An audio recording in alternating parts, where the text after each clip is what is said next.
just have listened to the neighbors playing volleyball. Could be worse.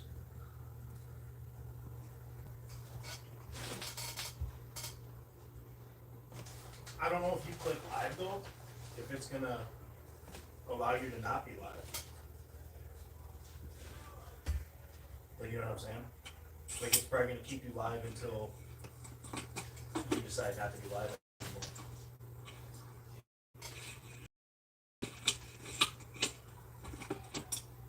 Just have listened to the neighbors playing volleyball.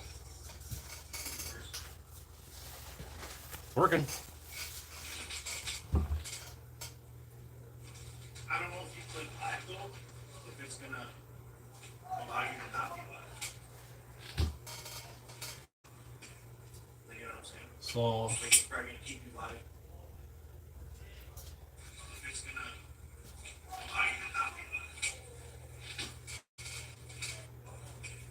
Like, you know what I'm saying? so It's probably gonna keep you live.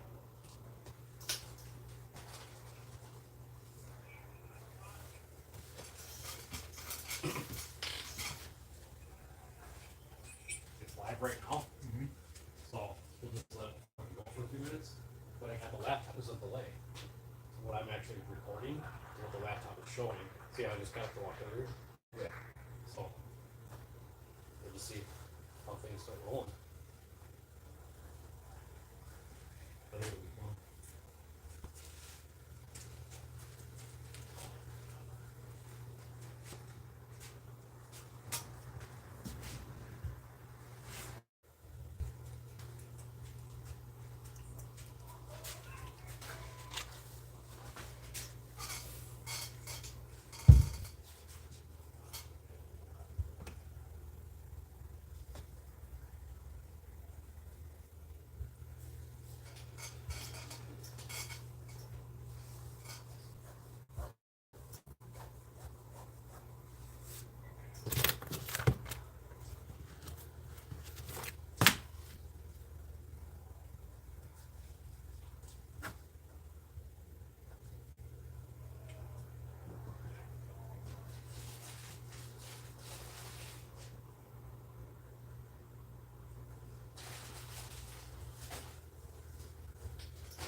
Should have taken notes beforehand. I forgot what one of the questions I was going to answer. I forgot what it was.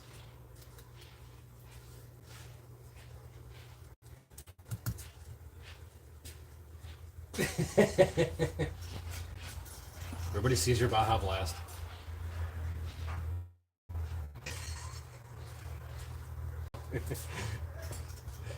Are you going to do one of your famous intros?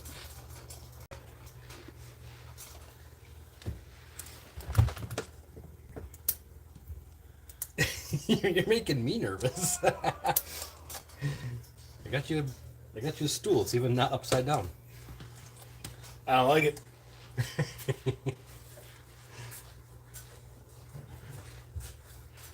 What do we got to hopefully beat for viewer? 17? I don't know if it's gonna happen.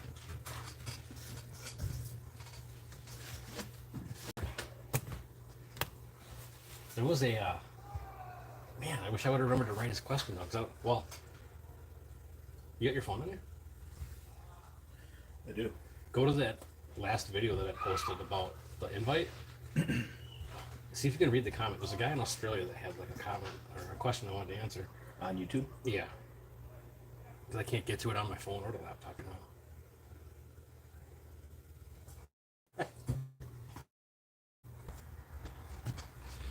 Be a problem if this thing keeps freaking locking. We're working on this. We're struggling some technical difficulties here.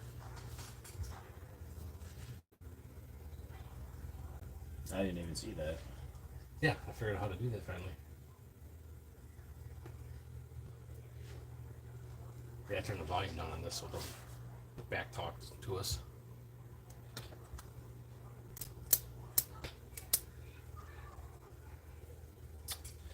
We're still we're technically early, but if anybody's got anything they want to run by us quick, go ahead. I'm guessing that's Chris in Wisconsin. That's not me. So where are you at? Which that post? No, it wasn't the post. It was a video. I did the quick video invite because it was actually easier than trying to figure out how to. Let's figure this out here.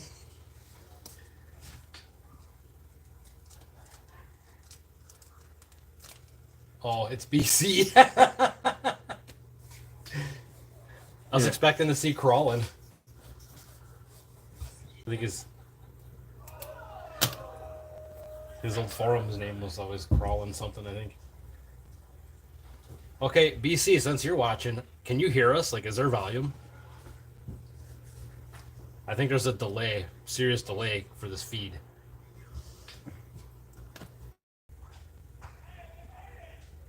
Sounds fine. Good deal. Dude, this guy. Australia? Yeah. Matt, I'm going to butcher your last name. Honnold? I hope I got that right, because, man, you're always commenting on stuff from Perth, Western Australia. That's freaking cool. If it didn't cost me an arm and a leg to send you something, I'd send you something.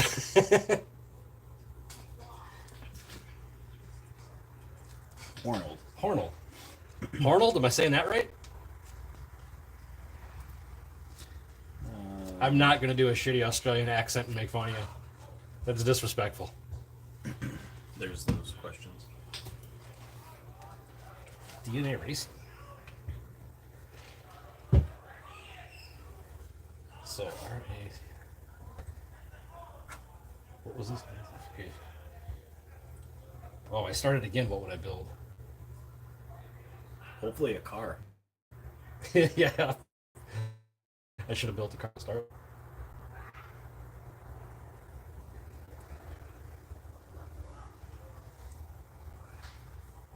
Yeah, boy.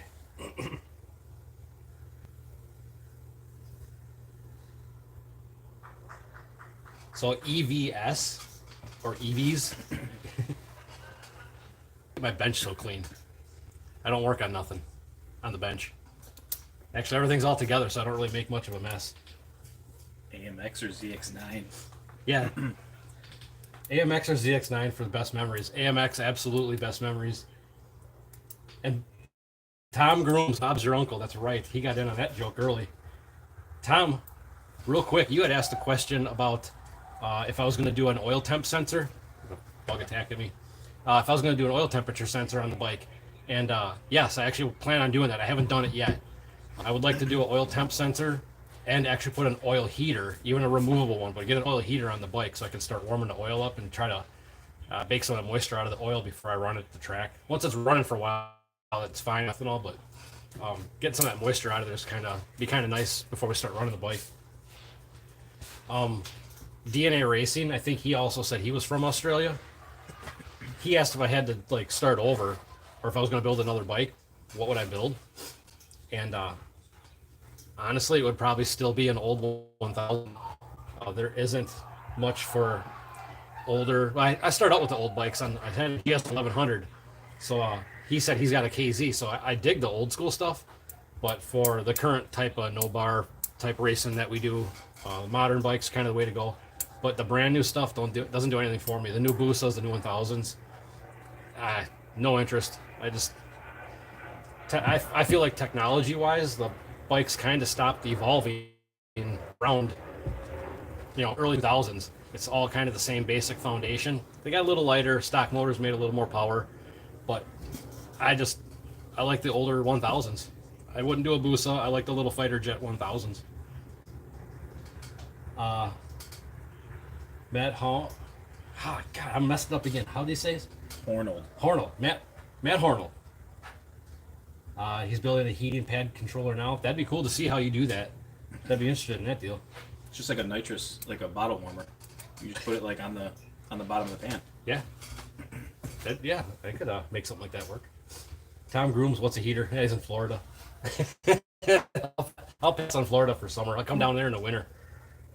Why don't you love cars? My first love was cars. Bikes are just they took up less space. That's how that happened. I got rid of the car to get a bike.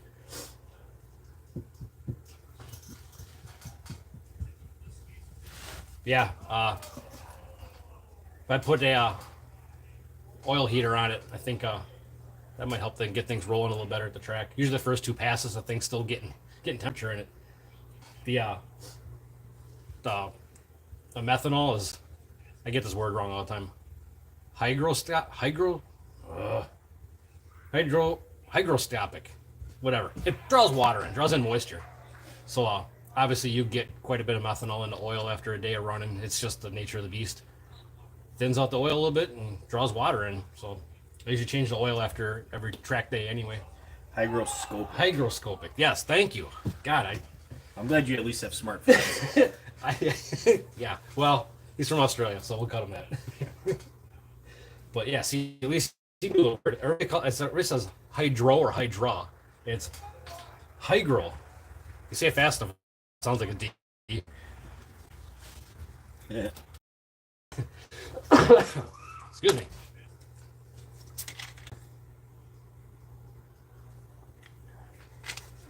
I hope this is working out because I tried to go live with the link that I originally posted, and it wouldn't let me turn on the camera on the laptop.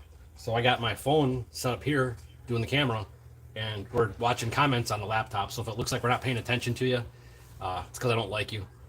But actually, I'm just watching the laptop. Yeah, Chris, that's a good idea. With the amount of RC drag racing stuff, the RC tire heating bands probably would work. Probably put Velcro on the bottom of the pan and just stick the thing to it while we're in the pits. Because those get up to what, like 140 degrees or something like that? Yeah, I think so. I don't know how hot. That's the one thing I got to kind of play with, or I haven't really even researched. Kind of figure out how hot you need to get it to start kind of baking that moisture out of the oil.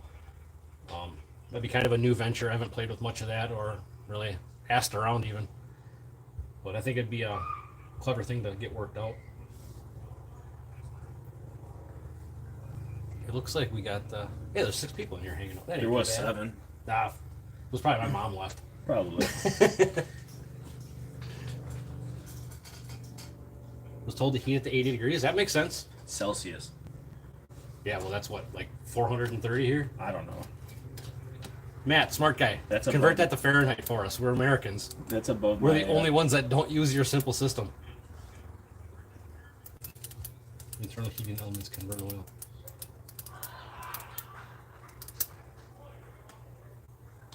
My bike burns enough oil as it is.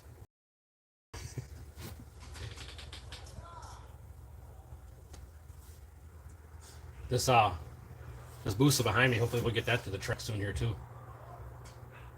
She's about ready to start making some passes, I think. Right now it needs a battery. We gotta get a battery in it and get her fired up. Oh, the engineer chimed in. 175 to 180. I was gonna guess that. So I mean, the conversion factor is you just take Celsius and add a lot, and you get close in Fahrenheit. Just add a 1 in front of it. Probably. I hate buying aftermarket parts for my booster from the USA with Imperial threads. And I live in the USA and I hate that. You think you're buying some fancy part that's going to make your life easier, and it doesn't. Like, it's going on a metric bike. Just come on, help me out. It's got to be something with the tooling when they make some of this crap that they can get. They can get SAE tooling cheaper or something. I don't know. Tom Grooms, are your inputs full? What are they besides the obvious? What are the most important ones or the most useful in your program? I did eliminate a couple inputs. I freed a couple up because I no longer run intake air temp sensor because of the intake. The intake air temp sensor was in the plenum, so it's obviously it's seeing compressed boosted air, but the methanol is like basically my intercooler. You know, the injectors are down in the head, so the reading I get from the intake air temp sensor is an irrelevant number. It's not showing me any intercooling, and I wasn't using the intake air temp for any kind of compensations, so I just eliminated it out of the system entirely. At some point, I might finagle something into the cylinder head to actually get a post-fuel kind of cooling temperature reading, but for now, no intake air temp. I forget what else I had to eliminate on the fan. I think what else? What are the most important ones usefully programmed? Most important for inputs is my my tire temp, because I'm Bullshit. this is my temp guy here. He still gives me the track. That counts for something. He got his pay reduced in half. So I would say my most useful ones I look at are going to be tire temp, shock sensor. Trying to think of inputs and not just general data. Yeah, like wastegate, pressure. What else?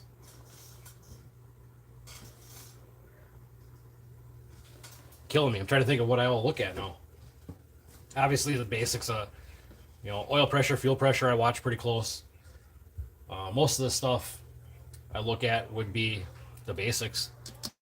But as far as critical, I would say the shock and the tire temp for sure.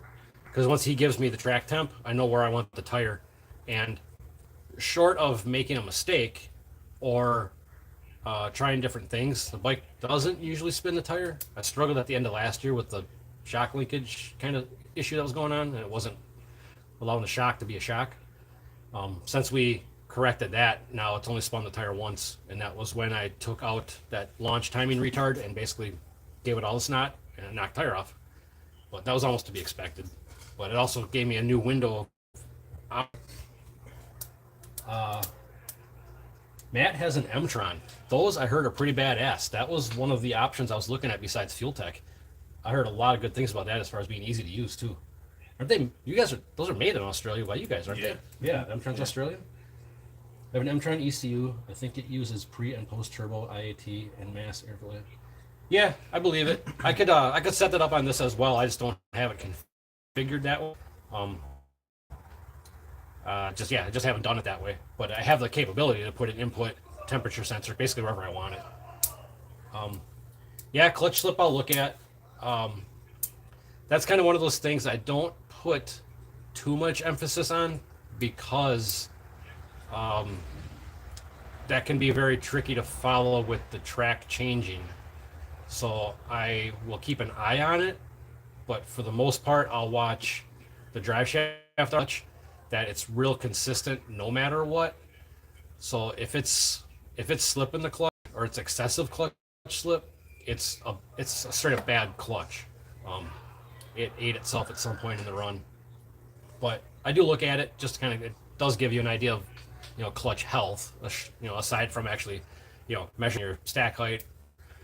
But yeah, I don't put too much emphasis on that because it's one of those things where I don't want to get into chasing that run to run when the track is changing run to run, because we do so much. Like I said, a lot of what we do is no prep stuff. So if I'm chasing clutch slip, the track could keep getting better, and I could be chasing slip the whole time. So I've kind of got the clutch figured out for what it does on a real good track, which should make the clutch slip. And after that, I just watch tire spin and play with power. So if there's a certain part of the track that's getting dicey, I can just take boost out in that little spot. Sometimes it's all stuff I can monkey with, but yeah, I try to not monkey with stuff that's the most drastically changing, always chasing kind of stuff.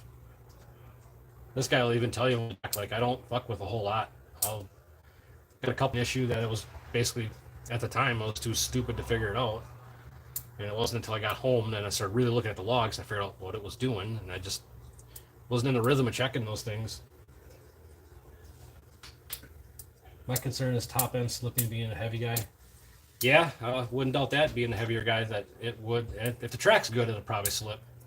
But again, if you start getting that dialed in, you'll probably watch it less and less. You probably, once you know that it is slipping on the big end and you start to correct that, it'll likely not be something you'll be chasing again.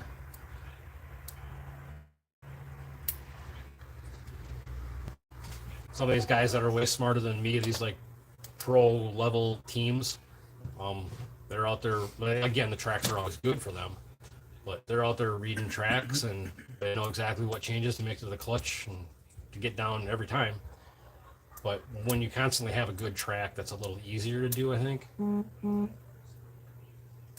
So yeah, when you start talking about super prep stuff, I don't know anything other than trying to put a lot of power into it and control it from there. The no prep has invaded my life. I fucking hate it. That's right. You probably heard me talk about the MKE races that we go to. This is the 50% half of those. Would you get 50%? Yeah? Yeah. Maybe like 60-40. Yeah. This is the guy that orchestrates a lot of that stuff with his partner. Yeah, factor in the clipboard lady too. Oh, yeah. Yeah, his better half is his clipboard, dancing clipboard lady. Yep.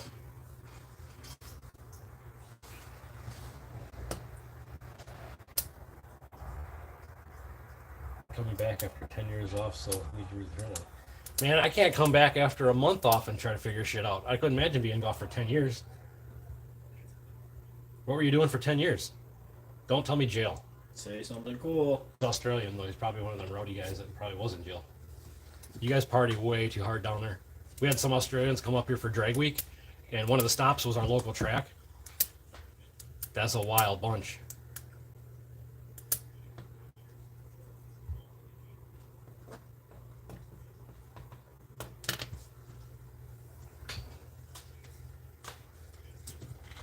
Tom, do you got your bike back together yet?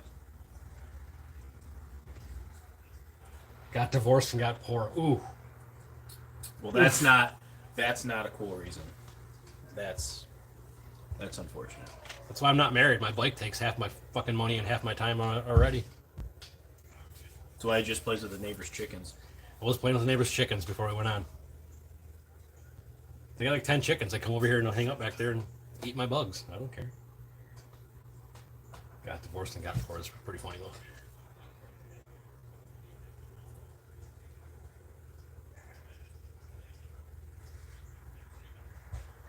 Where did Tom go? He went down. I want to know how his bike is going.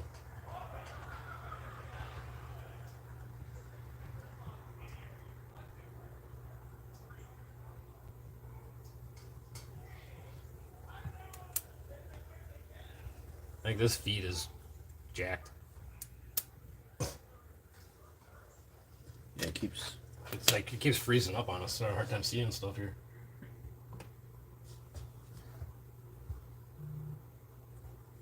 Chris, BC. It's been your most popular video so far. The one with the car. Yeah, the one with Mike's car in it. No, honestly, like I look back on my older videos to see kind of how they're doing because it's interesting.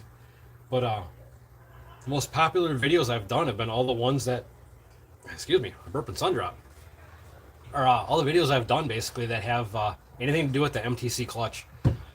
I think that's such a mysterious juju to a lot of people. I think any insight they can get from even my shitty videos is a little bit of help for them anyways, at least to understand how they work.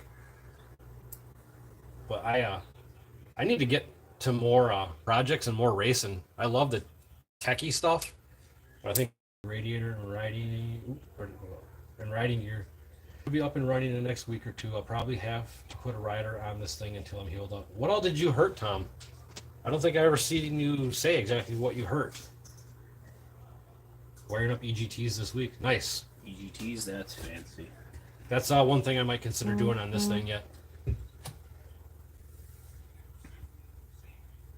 Like, as much data as I get from this thing, there's still some stuff I don't have. But I'm telling you, man, the stuff that Fuel Tech gives you for data, just all its calculated math stuff, it's just invaluable for... You got a quirk with something, it'll tell you. So MTC clutch how-tos. So no one from Illinois has watched those. I don't think so.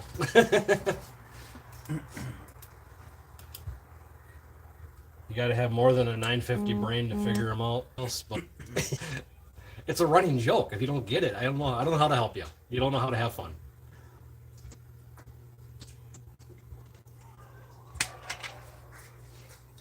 People. Yeah, it's 10 more friends I had when I started this thing. Yeah, this is true. I want to know, okay, so there's 10 people watching this, and there's only been, like, 3 guys really chatting it up in here. I want everybody else to comment something about what kind of video you'd like to see or which ones you like. Mom and Dad, if you're watching, that doesn't count. Stay quiet. Doesn't show you who's looking or watching either. That's okay. Tom, 100% except for my knee. Still have a small scab, but it's getting better. Only injuries were burned my hand, knee, and a small spot on my back. Got lucky in that deal. Damn, dude. Knees are shitty no matter what happens to them. Getting a knocked up knee is no bueno. Luckily, the bike was only cosmetic. Right side fairing, tail, foot peg, bar end, brake lever, front wheel. Yeah, that's a beautiful bike. I hope you get it back kind of exactly how it was looking. They got that like red and white color scheme, but he did like the arm and the tail and everything. And it all looked factory. It's pretty cool. What ended up happening in the wreck? Oh boy. yeah, somebody just chimed in who will remain nameless. How have you nearly killed an unnamed female rider several times while riding and racing? Yeah, unnamed rider that may ride this bike. There's been some incidents where we've been rushed, we'll say, and maybe overlooked a few things, and I have almost killed her a couple times. Except for the one time when we were riding dual sports or our supermotos on the street, and I made an unsignaled turn in front of her, and she decided to run in the side of me, and it was low speed, and we were going. It was all my bad. But I think all of the other instances where I've almost killed her with the drag racing stuff is going to be a separate video on its own. Because we were rehashing that the other night and laughing pretty good about it.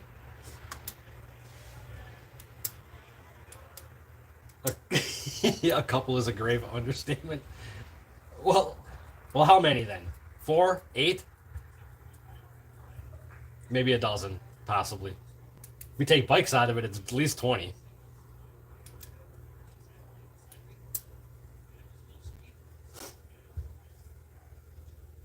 I don't get why this keeps slowing down like this. I'm paying for that high quality intranet. Apparently not. The Boost Mobile internet. Man, they cashed that check. It better be working. Funny thing, Matt, my bike's never been on a dyno. I don't think it'll ever go on a dyno. Yeah. Just never needed to do it. Started with the base tune, and I started just making little passes, little by little, getting data and making changes. If I was going to configure the clutch for a dyno, I'd be smashing static pressure in there as much as at idle.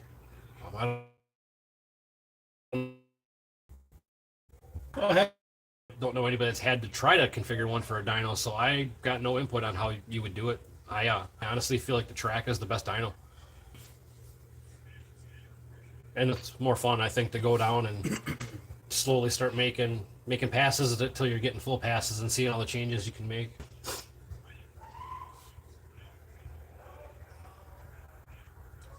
On a bike. Because even if I was his only subscriber, it would be fun to watch. Car guys that we're talking about. I don't care about cars. Oh, okay. See if you care about lining yourself up by yourself next time. I'll just roll the bike up and get off it. Well, I heard the bleachers are comfortable around this time of year. Pretty nice about mid-track. So, I don't say about 300 feet out. Yeah. I don't. What's going on with this thing? It's got two mentally retarded. No offense. Handy-capable people trying to figure out how to do a live stream. What are you leaning for? I was looking at your tripod. That's what they used to call me. You're getting bad reviews, sir. No? Terrible connection. Oh no. What's it doing? This cleared up. Terrible connection, they said. Who is that? Look at the background. Oh, I don't know. It was so many screens. I didn't know what I was looking at. Well, it's got to be working better because this just cleared up. I think it's because you're too far away from your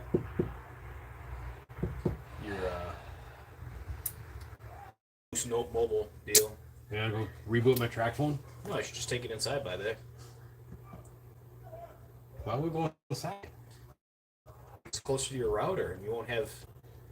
Come on, let's go. Come on. Hello. Your feed is freezing. Is it available for play later. Yeah, it is. We're gonna go move quick. Oh, now it's a good idea. Hey, quiet. All right. Bear with us. We're gonna move quick. Try to get closer to the internets. Let's go for a walk. This is what we're gonna use to clean your table. Is this spray detailer?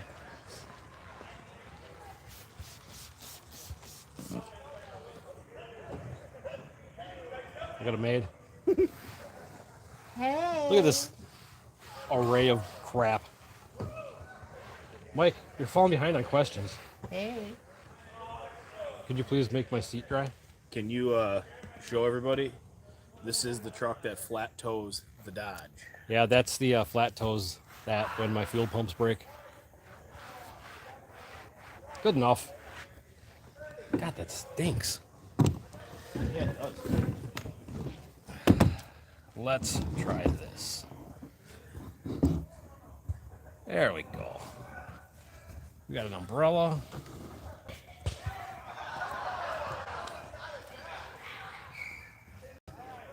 I'm going to do dirty things in your toilet. Oh, that I didn't need to hear. I'm just gonna pee. Oh, well, it's not clean. I mean, my toilet is, but that move isn't. Yeah, no one ever called me tripod. That's a fact. Are you still running a Bosch O2 or did you switch to the alcohol O2 setup? I am running the straight up the Bosch O2 that came with the wideband nano still. It just reads on the alcohol scale. Somebody wants to see my chicken and frogs on the sidewalk. So I have by my door over here, there's little green tree frogs that'll hang out here at night. So I usually take pictures of them and send them. But the chickens are all over there in the neighbor's yard playing right now. Yeah, there's none wandering around right now.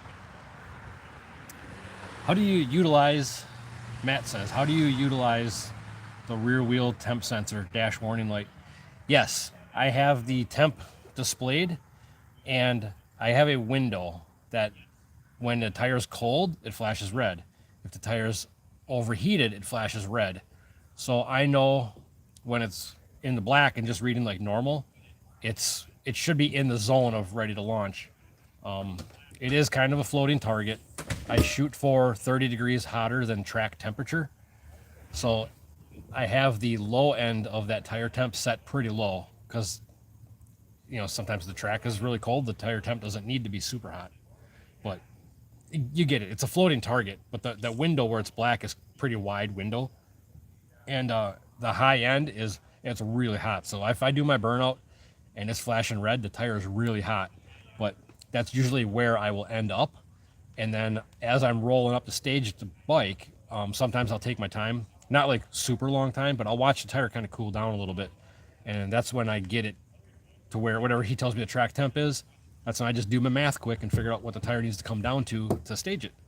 And then I get in the beams as quick as I can before it gets super cold. I kind of have similar settings set up with like oil pressure, fuel pressure, even engine temperature, because I still run a temp gauge. It's just for reference. It's not reading coolant. It's just basically reading the cylinder head temp. I have those set up too so that they'll flash red if they're like, say, fuel pressure. If it drops, say 20 to 20 psi, I'd have to look. It's been so long since I set it up. It's never had to come on. But if it drops fuel pressure real bad, it'll flash at me. So at least I can see it making a pass. It's losing fuel pressure. Same with oil pressure. If the oil pressure drops below 20, I believe, I have it set to flash red. I don't have any safeties implemented to make the bike do something as far as like, shutting off or pulling a bunch of timing or power or something like that. Because clearly most of you race motorcycles. I don't want the ECU to do something he did at one point. You race it or rode it? Oh, I wrote it. I don't want the ECU to do something abrupt to the bike during a pass that will throw me off. I would rather catch that warning and just roll out of it and sit up. I don't race motorcycles, but you do school. Matt, plus 30 for tire. Yeah, whatever the track temp is, excuse me, whatever the track temp is, I go 30 degrees hotter, roughly. If it's really cold out, that number can kind of go up to, 40, 45 above a track. But, that's just kind of a generic number to shoot for, because I've had really good luck with that. And that number, I didn't make that up. That came from smarter people than me. So that's been my reference point, since I've had the temperature sensor on the bike. Yes, Fahrenheit, 30 degrees Fahrenheit. Or 130 Celsius. Yeah. It's like 9,000 degrees Celsius, hotter than the track.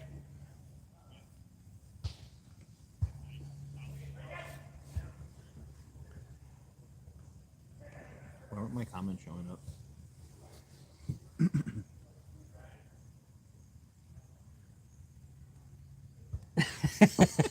Oh. I don't know why that didn't show up, Mike. Should we refresh this quick? Hold on. Let's see if that one shows up. Oh. I don't have any like stupid filters on the thing that would take that out. Does it say it's an inappropriate comment or something? Probably remember. Yeah, it warned you. Oh, come on. An idiot tried to comment and it got warned. Do you ever race for chips anymore? I will always race for chips, but we don't do that top 10 list that we used to do all that. I forgot about that whole deal. Yeah. We just kind of stopped going up there because we were getting fewer and fewer bikes were coming out. And it was getting so hard to get up there on Friday nights after work. It was that like a 2-hour drive? Yeah, about hour 45. Yeah, it's like an hour and 45 minutes north of here. So We wouldn't get home till like 2 o'clock in the morning. yeah, we get home like 2 a.m. But the problem is that I'd leave work early, so I was taking time off of work. I'd leave work early to come get everything loaded up. We'd head north, get to the track by like, what did we get there, like 4 or 5 o'clock sometimes? Yeah, depending on what time the track. Yeah, we'd get there at like traffic. I'm sorry. 4 or 5 o'clock on a good night, so on a Friday night, and the track would be pretty good for the first couple hours, maybe first like hour, 2 hours or so, if it was nice out. But the track sits in kind of a valley, and it just always seemed like dew would set in, and it just got, by the time we were running in the evening, the track just got sketchy. Like, Yeah, they did. not They had like the high school drags there that night too, and all that stuff was street Yeah. tire stuff. So Yeah. it made it a little bit sketchy for the bikes because the way that the track was set up, cars have no choice but to drive through the water box to get to the line. So the street tires would just drag the water up to the line, and it would make the starting line a little sketchy, and then down track wouldn't be fun. Yeah, it was the kind of stuff where like even like trying to play with like traction control and power delivery and everything, nothing seemed to really work. Like, I'm taking, whatever blank ET fast motorcycle and trying to make it run 2 seconds slower just to get down the track. And people have gone fast up there. It can be a good track, like if you're going up there in a day on a Saturday or something. But I think just trying to run the bikes at the time of day during the week with all the other stuff going on that they had, it just wasn't ideal conditions. So I just kind of got tired of beating up on my stuff and lost interest in really going up that way. It was a lot of fun when we did it, but it got to be more expense. And, I was beating up stuff. It was money to travel that far for not much, 12 people are watching. Oh, that's cool. That's decent. It'd be cool to see something come around again, but I don't have any interest in going slower. I'm not going to do index racing. I don't care to go back to stock wheelbase or whatever. Make up whatever bike you just bought, make up your rules and class for that bike. I don't want to go back to just doing that same crap that everybody's been doing for 10 years. People can do whatever they want. I had no interest in it. Yeah, she says it rained every time we went. That ain't no lie. When we went up to do the top 10 bikes thing, it was like every freaking time we went up there, it was either we were driving through rain to get there and then we had to wait for the track to dry, or we got rained out halfway through. It got ridiculous for a while. Education is important there, Matt. You're right. I wish I could hear you say that in an Australian accent. Does he have an accent though? On the internet, he doesn't. Well, this is true. Can you? But does he have one? I don't know. Matt, can you type in an accent? No, you have an accent. I don't know. That's what I want. He's from Australia. He's got to have an accent. I promise he sounds cooler than us. Oh, absolutely. Yeah, he gets all the women. I almost. That's why he's did it. divorced. I He almost probably did had it. other women. Maybe there's so many women that like his accent. I guarantee that's what it is. Maybe you should get an accent. That's why he's divorced and poor. There's other women down there. I should go to Australia. You have to have a passport for that. God damn it. Well, looks like you're going to the end of your driveway there. Yeah, I should get a passport because there's a no prep bike race going on in Canada. I'm like, what did I say? I'll backhand you off this bench. There's a no prep bike race in Canada going on. I think it's like September 23rd. It's like $6,800. That's like 4,500 maple syrups. That's Canadian. Eh? Like that's a good freaking payout for bikes, especially north of the border. Yeah, the track that we raced on uphill or up north for the top 10 bikes that we did. After the finish line, the track slowly went uphill and curved to the right. Up north, uphill. Up north, uphill. Okay, Tom, I've got a shock travel sensor too. I'm curious what you like to see in the data logs. How does setup changes affect the data? I've heard of car restrictions in Australia and bike restrictions are the same. Matt, answer Midhem Fliff 23 if you can. What is that? I've asked her like 17 times. Okay, Tom, again, let's talk shock sensor data. I have about 0.8 inches of initial compression on launch, and I'm wondering if I could improve 60 foot time if I tighten that up. What's it doing after the launch, though? Yeah, boy, I've had a lot of questions on shock data and what I look for, and it's so hard to generalize what to look for because it changes drastically with the surface. Like if you're putting down a... Are there any grudge races? Damn it, David. In my eyes, no, there is not. Everybody's grudge. Everybody is grudge. Yeah, so the shock, if the track is really awesome and I can put down a bunch of power, it will squat a lot and it does it fast and it'll stay down. And I can compare some of my passes previously on good tracks with big power, what that shock graph should look like. I mostly look at it for abnormalities, I guess. So if I go up and make a pass and it knocks the tire off, then I really go look at the data to see how fast it compressed and how fast it rebounded. Rebounded? I put the wrong emphasis on the wrong syllable. I don't know what you just said, but yes. Something.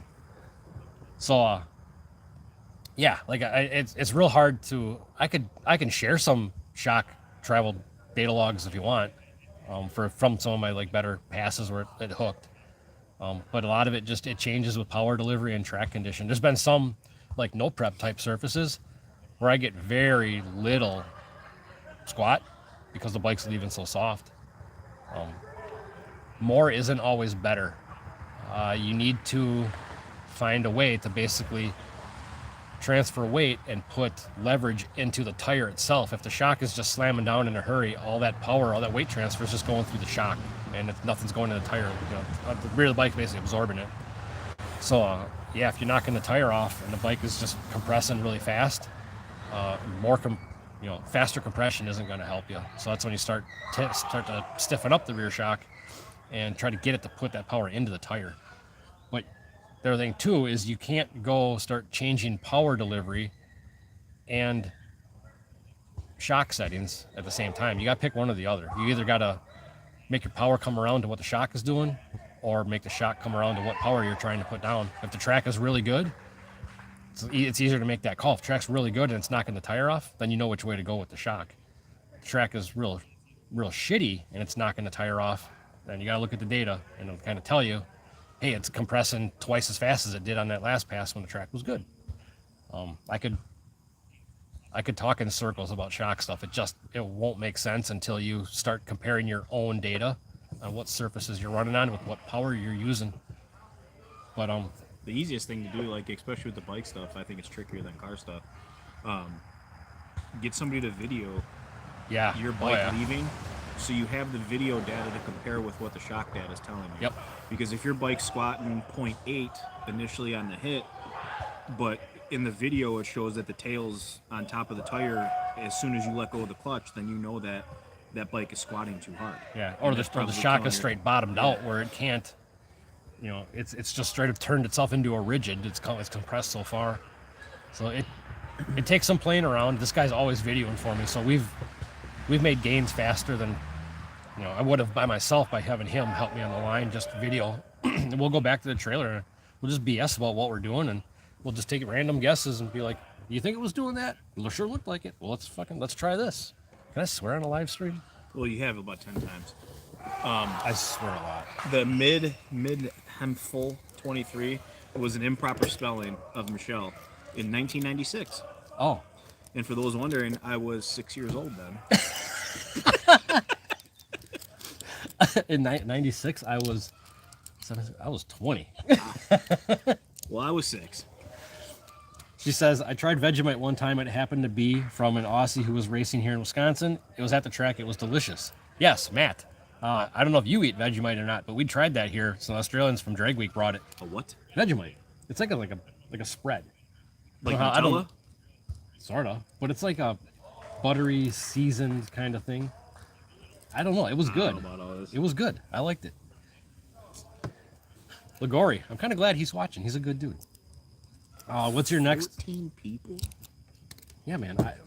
You're dismissed. I'm starting a YouTube. You're This is dismissed. it. I got plenty of friends. I'm gonna hang out here all night. Yeah, but they don't know the real you. Yeah, you ain't kidding. I do. So, Ligori says, "What's your next larger upgrade you want to do to the turbo bike?" Larger upgrade. Boy. Larger upgrade. What do I want to do? Bigger turbo. Yeah, I wouldn't mind changing the turbo out. And that's not necessarily a bigger upgrade, but I'd like to try something a little different. It'd be cool to see how light you can get it. Yeah, I'd like to take some weight off it still. So, at the last race that was your event, that me and Nem went down to the scales? Yeah. Yeah. Yeah. So last event, I actually weighed the bike. It was 400 pounds straight across, just 400 pounds. So I was actually kind of happy with that. That's like 25 pounds less than what I thought it was going to weigh. But I think I can get it lighter. I'd like to change out. I'm not even going to read it. I'll get to her in a minute. I would like to change. I'm not going to read it. Oh, God. So I would actually. So possibly. Are you done? I'll put you in that somewhere. All right, I'm good. I would like to possibly change out the turbo. I'd like to possibly add EGTs. I'd like to do IGN 1A coils. I'd like to possibly change out that subframe entirely. I'm just losing faith in it, and I've had to reinforce it so much at this point that it's probably, no shit, I bet you it's 5 pounds heavier than it needs to be. I'm not gonna lie. I've added so much material to it because I think that thing's broke at least 4 times fought since 4 I've times. been around. Yeah, and 2 times it broke like the night before a race. I was making test passes, and all of a sudden like, my seat's sitting low and the tail's all crooked. Like, what the fuck happened to this thing? I swore again. I need a swear jar. Then I can buy my new turbo when the feed's over.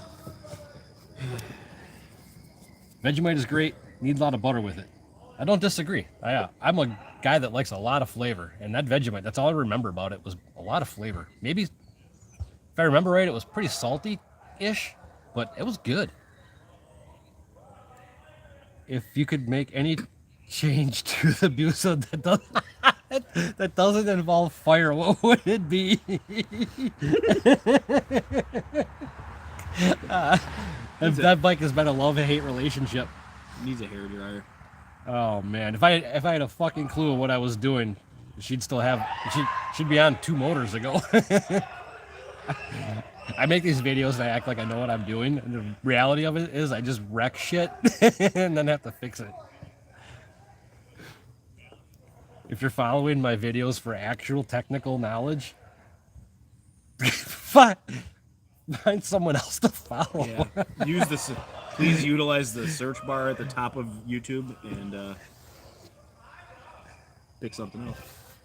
Ligori, being from Wisconsin, he got it right, Wisconsin. What is your favorite kind of cheese? I freaking love cheese. I just bought some stuff yesterday. It was what the hell was it? It was a Oh, it's gonna kill me now. Knowing you is probably some turmeric goat cheese No. with a side of celery or something. Oh, okay. One of my favorites is this Bella Vitano. You buy it, it looks like a little wedge. It's this Bella Vitano chipotle cheese. It's freaking good. I like that. I also like regular sharp cheddar. Great stuff. And actually, Wisconsin is a bigger exporter of cranberries. We're like the nation's leading cranberry exporter, apparently. I didn't know that. Yeah. Swear to God. All up north, it's all cranberry farms. We're not even like the leading like dairy state. You want to know what Illinois leads in? I seriously just locked up. I'm overloaded with shit to say. I just want to see if I get you to short circuit. I started to cut out.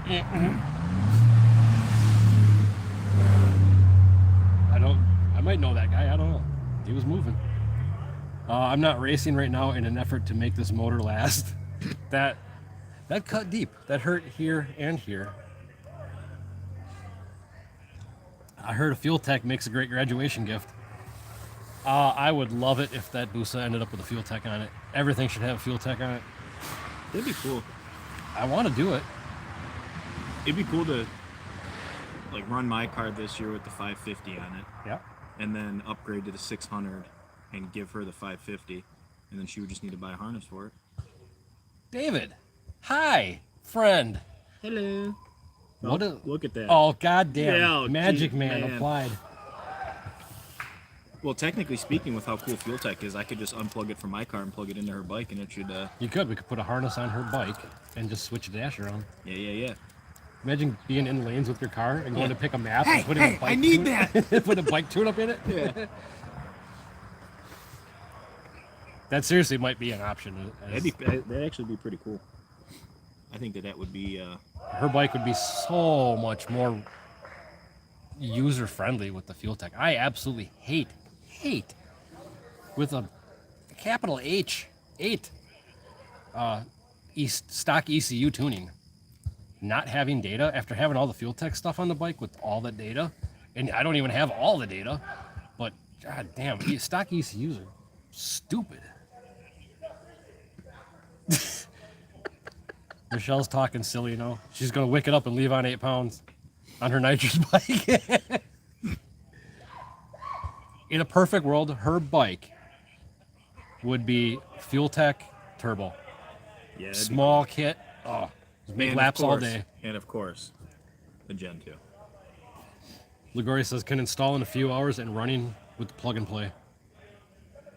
The plug and play harnesses, how much slack is there? Is it one of those deals where you got to coil up 4 extra feet of wiring once it's laying on the bike? That's how the plug and play was for my car. Is it? Yeah, it like the harness itself, Fuel Tech makes an awesome harness and everything's labeled well and it's all terminated and super nice. But there's like 47 feet of harness that's under my dash right now. I would hope they would kind of be able to figure from where the dash is to where the sensors are. But it might be different for bikes because bikes are only so big. You know, so I mean that might be different. ECU editor was great in 2010. Yeah, you ain't kidding. Keyword Matt was. Yeah. Oh yeah, there's no going back to ECU editor after having a standalone. Dude, I don't know why I would be so much I'm slurring. I would be so much farther ahead money-wise if I would have put a standalone on the bike 5 years ago, 7 years ago, anything. Just think of how many nitrous motors you nuked. At least in the 6 years that I've been around. There was 1 year I went through 3. Yeah. There was 1 year you were welding the head before a race. I did that twice. Yeah, I don't know. Was I doing YouTube videos at the time when I did that? No. Hey, Ligori Racing, it's not a Fuel Tech harness, it's my harness. Oh. Fancy. Now we know it'll be top notch. This is good info, Dave. That's nice. Dave, can I call you Dave? I feel What? like I can call you Dave. So this would be a question for Ligori then, would be what would it take to upgrade mine to a 600 from a 550? I I know, like, you just go in there and change that it's a 600 or that it's a 600, but as far as like, if I have a base map that's in my car, I can just load it into the 600 and everything should operate the same way. Yeah, you'll just have more features available. I just have more inputs and outputs. Yeah, and the cool digital shift light. But like then I don't know. Formula One. Yeah, I don't know if I have to change. I think I might have to change harnesses then. Oh, that'd be a good question.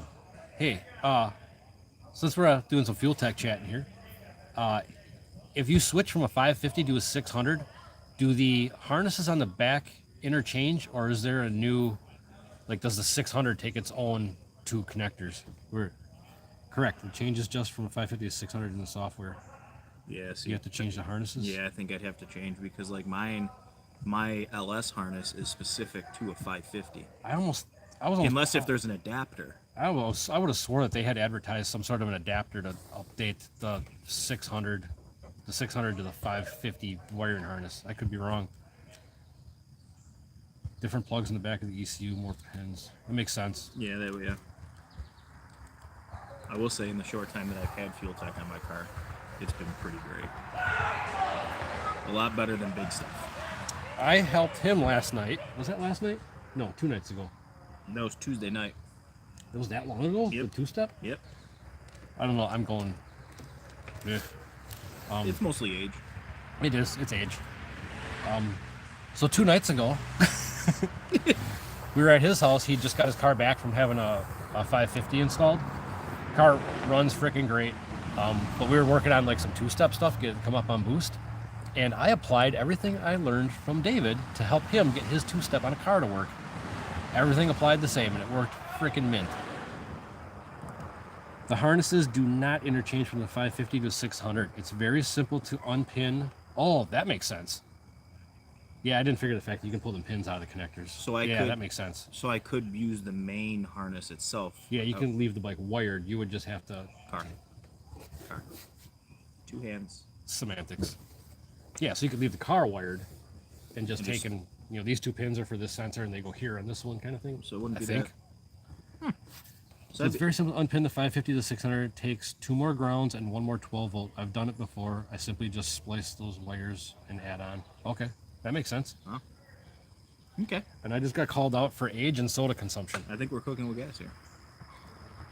Something's gonna get cooking with gas if she keeps talking sassy. Well, I drink a lot of water now since this whole kidney stone situation. just because you pour Sundrop in a water bottle doesn't mean that you're drinking water. I was drinking Sundrop out of the Sundrop bottle. Mm-hmm. It's like healthy soda. It's like healthy soda. Dale Earnhardt Jr. sponsored by Sundrop. Busa will be cooked with gas. You ain't kidding. Keep it up. I'll just ban you from riding it. I'll take it over myself. You can use the existing harness to just repin the new connector. Then just add on the extra inputs, outputs direct from the back of the ECU. Yeah, that makes sense. I think we could probably handle that. Wow. That's some fancy stuff right there. Yeah. Can't get that with big stuff. What's funny is, like, I am not a standalone ECU expert. My fuel tech is the only one I've installed and tuned. But I fucking love using them. But it's been kind of fun with him getting the 550 on his car now and going back and kind of relearning some of those initial, like, startup settings. Or not, like, startup, but initial, like, beginner settings of just getting things configured and laid out. Like, I was starting to forget some of that stuff. So it was pretty cool to go back and, like, that's how you find this, and that's how you maneuver that. It's a lot of fun. And then the car broke itself too. Yeah, we went to a car show today because we're car show folk now. And we drove to where the car show was. We drove home, and we're pretty sure it's the crank sensor. But his car took a shit back in the driveway. Picked a good spot to stop running. Yeah, perfect spot to stop running. Unlike the Dodge over there. Sorry. That was too easy. We've had some fuel pump issues on the truck in the past. Knock on wood, it's been good for a while now. But he's flat told me, like, what all time, it was like, what, 3 or 4 fuel pumps. One of them was the same fuel pump twice because it blew the fuel line off. The connector broke. Yeah, that's when it started pissing fuel everywhere that one night in the gas station parking lot. And then that was like right after you did the pump. Yeah, I put a pump in it and fucking kicked the line off. And then there was the time that it battery went dead when I had borrowed it to Michelle. She was driving home on the freeway, and the whole truck went dead. That was probably the sketchiest. That was flat sketchy toe as that hell. I've ever Flat done. towing off of a freeway in the left lane Having to cross in two rush lanes, hour. Yeah. Through a construction zone. That was one of the times we should have died. Tom, why not just do an input and output expander on the 550? Won't be an advantage of the 600. Okay, so Tom, I don't plan on doing anything with my 550 other than possibly adding that expander. But the switch over from a 550 to a 600, he was talking about for his car. Right now, he's got the bare bones stuff with the 550 running, getting him a bunch of data. But there is some stuff in the future he wants to add to the car that might run him out of inputs on the 550. So he's going to consider the 600 so that we can take his old 550 and put it on his girlfriend's Busa. So we're going to do like a little ECU switcheroony kind of thing. So that's the plan. I'm not upgrading nothing just yet. What would be the advantage? Okay, yeah, like I said, it would be just for his car. He's got like three. I don't math good. He's got 2 extra wheels and bullshit on there. And one more turbo. Michelle, that's another time I almost died when I nearly froze to death in your dead truck. Yeah, it happened to be the middle of effing winter. I'd still like to know, like I love making videos in the garage because I used to YouTube videos.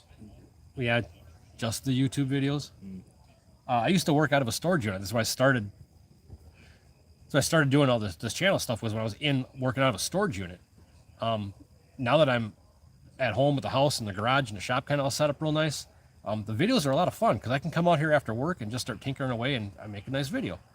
To me, making the videos is as fun and like satisfying as actually completing a fabrication product. So that's why I like having something to do to film.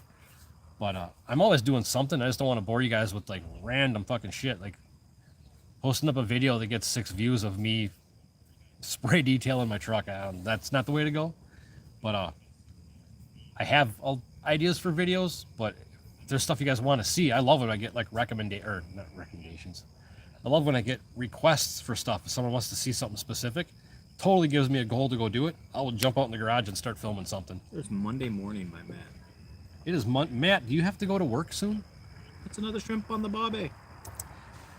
David, you need a ductless mini split to add air conditioning in your garage. They make them in heat pump for this cold. Yeah, it's funny you mentioned that because I had looked at them in the past and I kind of forgot about that option. The ductless ones? Yeah. Because that... David, do you know offhand what they cost to run? Like, are they comparable to like if I was to do a gas furnace in the garage? I never really looked farther into them other than just what's available. Great stuff, guys. Monday morning here, gotta work. I'll watch the rest later. Catch you later. See you. And see you later. See you, Matt. Have fun at work. $1,200 to $1,500 to buy off Amazon. That's actually cheaper than I would have thought, because I think by the time I ran a gas line out to the garage, which has only got to go from here to like 20 feet that way, by the time I was to run a gas line and get the heater that I want, I would probably be into it more than that. Yeah, there's some nice Amazon stuff that's out there. As far as running cost, I'm not sure monthly. Okay. David, he's got YouTube money, so I don't have dick. running cost is no problem. It's a problem. How well does the heat side of it work? I don't really know shit about those things. I just know that they were an option. YouTube rich. Yes! I haven't made a nickel off of this. Everybody's on to you now. Tom says, okay, let's get started on that oil temperature sensor video, and in the meantime, let's do a shock data video. I think the shock data video would be pretty cool because you could show those videos that show the footprint of the tire. Yeah, oh, that'd be cool. Yeah. Yeah, that's a good idea, Tom. That's 2 good ideas. I think the oil temperature sensor video will probably wait a little bit. I don't have YouTube money, and I want to look into what sensors I'm going to get or how I'm going to go about getting that temp. David probably knows. He'll chime in and tell me right now. Right now. How about now? No? Ah, damn it. As far as running costs, not sure. YouTube. I don't know who that person is, but they're on the right track. Didn't the YouTube money buy a new house with a garage? Correct. I freaking wish. I do it for the love. I do an oil temp on a bunch of install sensors around $69. That's very fair. I might have to look into getting one of them from you. Works auto storage unit, starts making videos a couple months later, has a house and workshop. YouTube money. You guys are killing me. If I had YouTube money, we wouldn't be sitting on a plastic picnic table. That's a pretty valid point. We'd be in my air-conditioned or heated garage. Tom, do you tap it into the oil pan? I don't see why you couldn't. I also think there is an option to run them into where the drain plug is. I'd have to look into that. Yeah, I'm trying to think what they got. Like, I don't think that drain plug might not be in a good spot for that though. yeah, I don't see why does the drain, the side of the pan wouldn't work. Yeah, like David says, the sensors are all 1/8 inch pipe, so I would just need whatever adapter to match the O-ring thread on the oil pan plug. He says Dodge rebuild equal YouTube money. Mm-hmm. That fucking truck, I'm like 10 grand in the hole in that thing just this spring. That's why I don't have money for nothing and I haven't been racing. I'm getting real good at mowing my yard though. So we're looking for free project video ideas.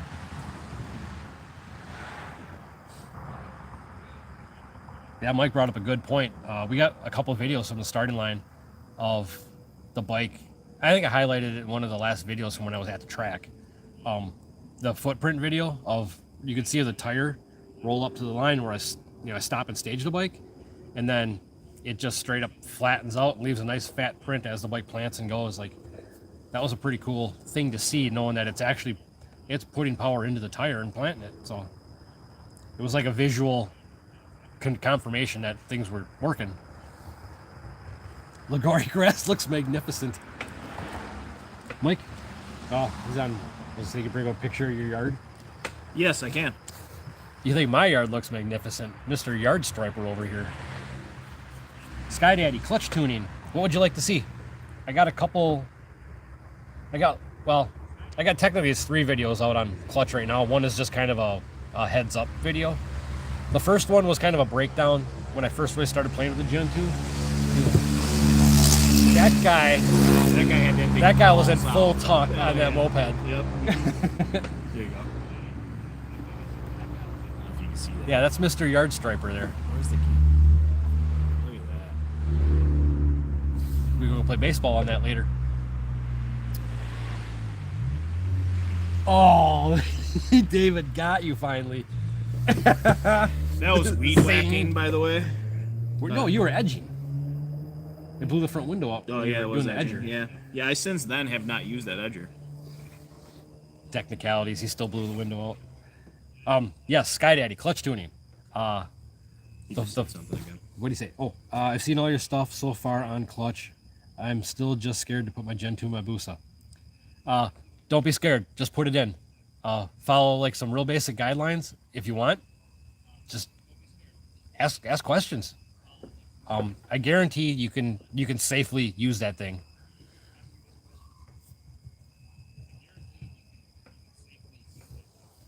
Yeah, I mean, worst case, you could set it up to where it blows through the clutch, and then you're That's bingo. playing safe. Yeah, bingo. Start soft, just super soft. Not a lot of weight. Soft static. Just start getting the bike to leave. Like I said, just don't put any weights on the arms. Don't have to worry about what it's going to do down track.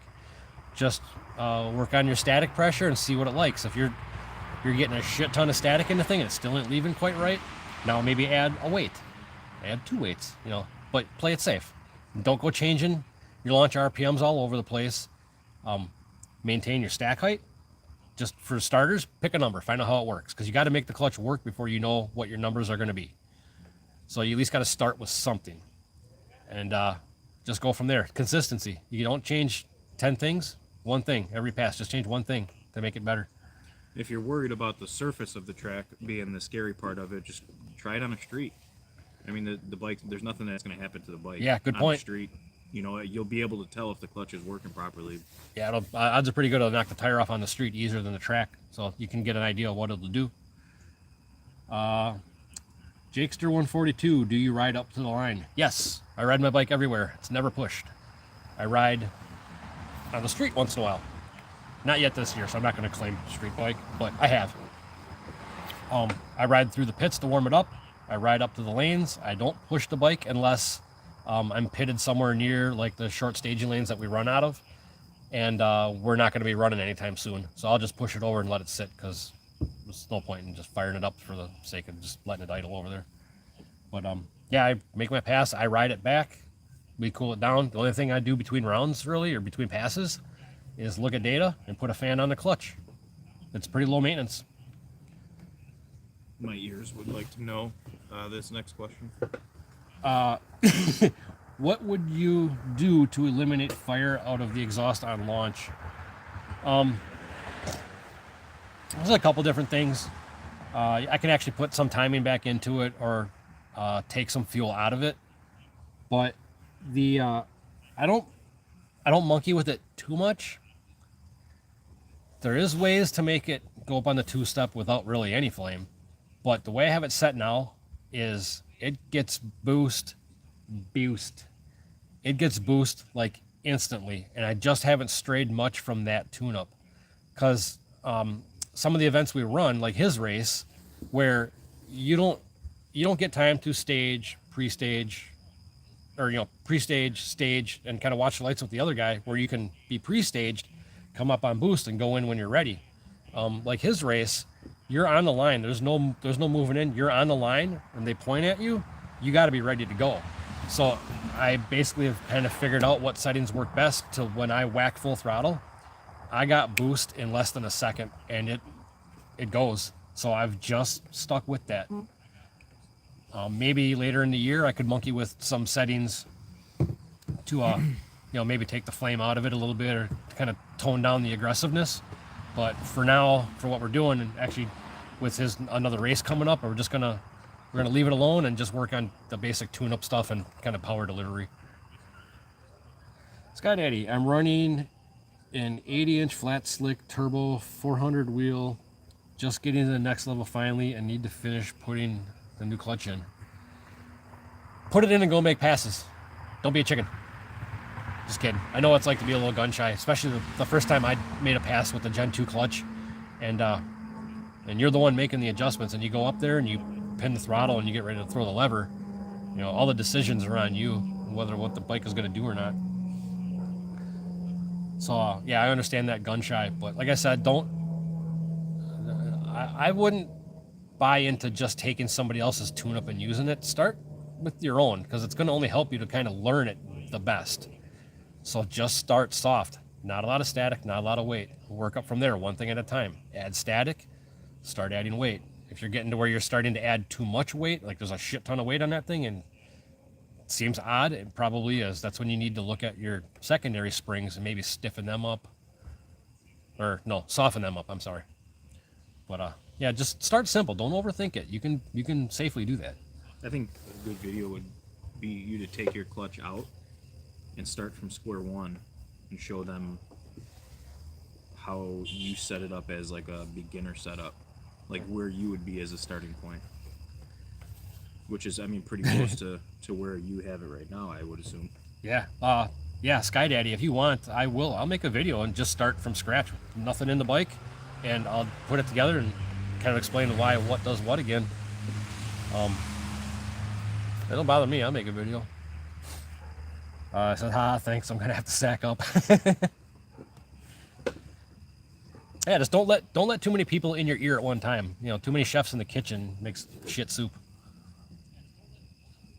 You're in video, Jakester 142. Your videos inspire me to take racing more seriously since watching you. I'll put a mix ECU. I think you meant max ECU. Oh, yeah. I'm guessing that was max ECU, not mix ECU. My ZX14 getting ready to shoot 80 shot at it. ZX14 should take 80, no problem. Even a stock motor, 80, no problem. Especially if you got a max on there and you can like safely control and monitor everything. Shit, yeah, man. Start making passes.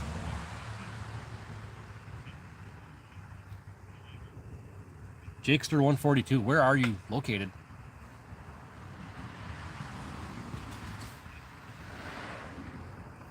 People. We've been on for an hour and 20 minutes, Mike. It seems like it's been 10. You don't work. You work tomorrow, right? Yeah, not in the morning though, because got some good stuff to take care of. Can you do a video of shock setup? Chris, are you having some problems? I'm not laughing at you. I'm laughing at me being a smartass. I'd have no problem doing a video on shock setup, on why or how I kind of go about why I do what to mine, I guess. I'd like to think I'm pretty, I'm not an expert on anything, but I'm pretty logical at like how I approach things, if that makes sense. So maybe it's just because I've been doing this shit for almost 25 years at this point. But yeah, I just have a logical approach to things where I don't jump into this because it won't make sense. I thought, it doesn't click with me. I need to start with this first. So, yeah, I could break down how I do a shock deal. Like I said, I'll never claim to be an expert. I'm not a pro street racing XDA guy. I just like going to my local track on weeknights and weekends and try to go as fast as I can on not always a great surface. Jakester's in Arkansas. Arkansas. I'll never understand why it's not just Arkansas. I bet he's got a cool accent too. Arkansas?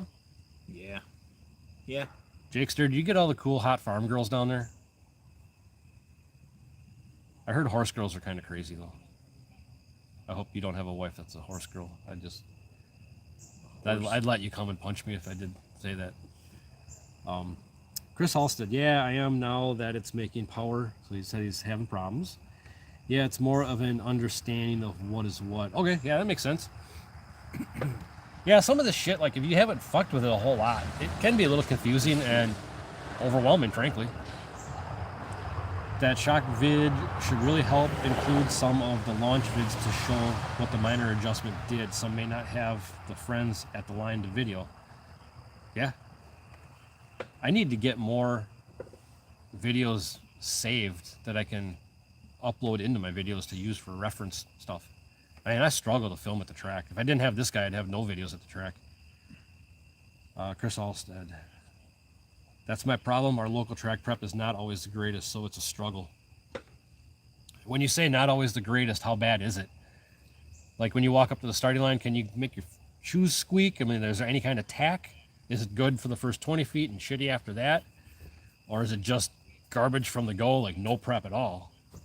I think to get a better understanding of shocks, I think it's easier to learn on a no prep track. Totally, yeah. Or a marginal track surface than it is to go to a flypaper track. Yeah, once you get a bike to work on a marginal to shitty track, you go to a good track, you're going to be like, click, click, click, click, and we're fucking going. I say fuck a lot. You have, at least in this YouTube video. My bad.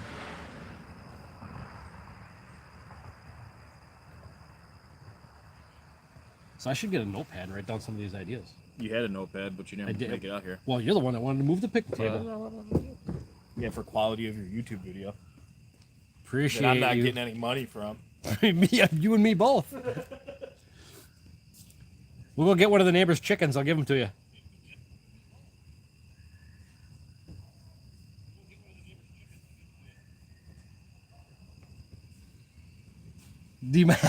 Demonetized. Yeah, you ain't kidding. I gotta figure out how to get monetized first.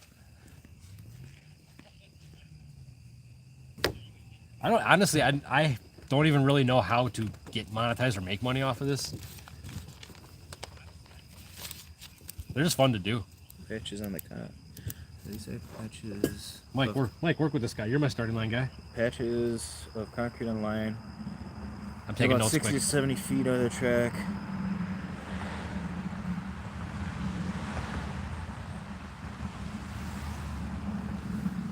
Sky Daddy wanted the clutch video. Okay.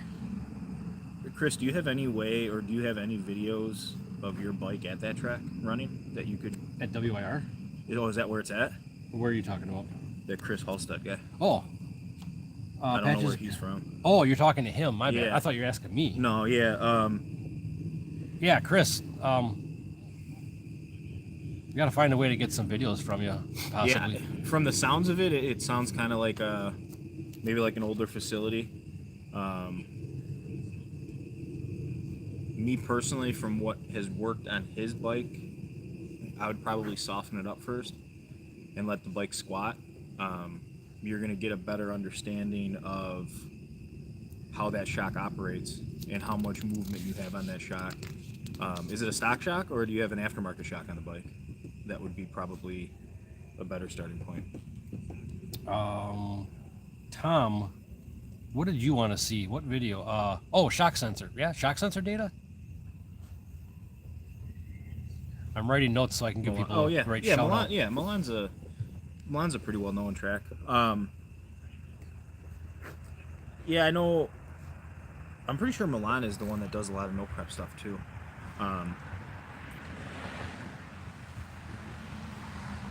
I would, if the track is marginal at best at the starting line, like you're saying it is, I would probably soften it up first and see what the bike does. It might not like it. It might completely blow the tire off. It might. It's a revalve by Track Dynamics with the boosted spring 7-inch wheelbase. Okay. Just real quick, not to interrupt your conversation. Chris, does the shock itself seem to respond to any of your settings, like compression or rebound, anything like that? Does the shock physically change what it's doing? We've seen a lot of stock revalves, we'll say, that from full tight to full loose, that doesn't change nothing. So you need to know if the shock is actually wanting to respond to what you're changing on it. And you could probably Otherwise, you're just chasing your tail. You could probably quickly test that in the pits. Go make one drastic change with it. Turn it all the way one way, but have somebody bounce on the bike with you in the pits, see if it comes up faster or slower, then go the opposite way and see if there's any change. If there's not, then you probably need a new shock. Yeah, you just need to confirm that the shock is doing something. Even if it's not a drastic change, if it's doing something, you probably can work with it. Track is not always bad, but it's hit and misses day to day.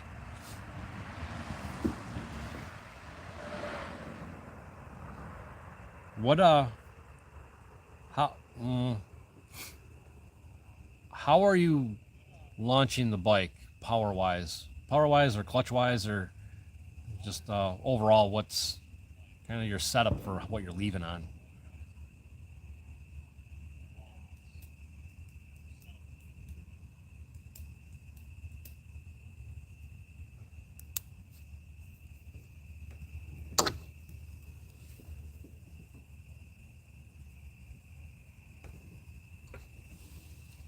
I'm waiting to see if my tree frog comes back. He was hanging up by the door handle, sticking his head around the siding.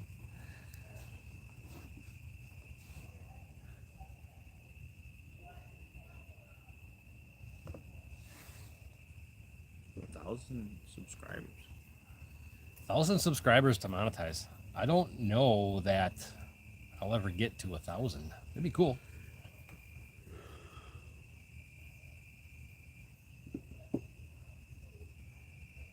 Some of these guys with the motorcycle channels, I don't know how they have as many subscribers as they do. I'm trying to put out some decent, fun, entertaining stuff, but these guys are up in the 20, 30,000 range. I didn't think there's that many people that even race motorcycles.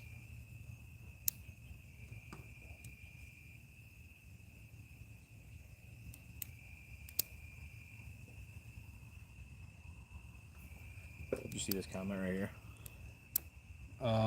It has stopped pausing, timing out with the... Oh, nice. Good call, Mike. Yeah. How did I miss that? Oh, there's another video idea, the 9 Lives video. There you go.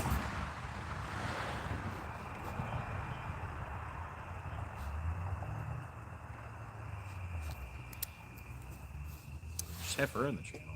More subscribers. Yeah, eventually we'll do a video about how many different times I tried to kill Michelle. That'll be funny.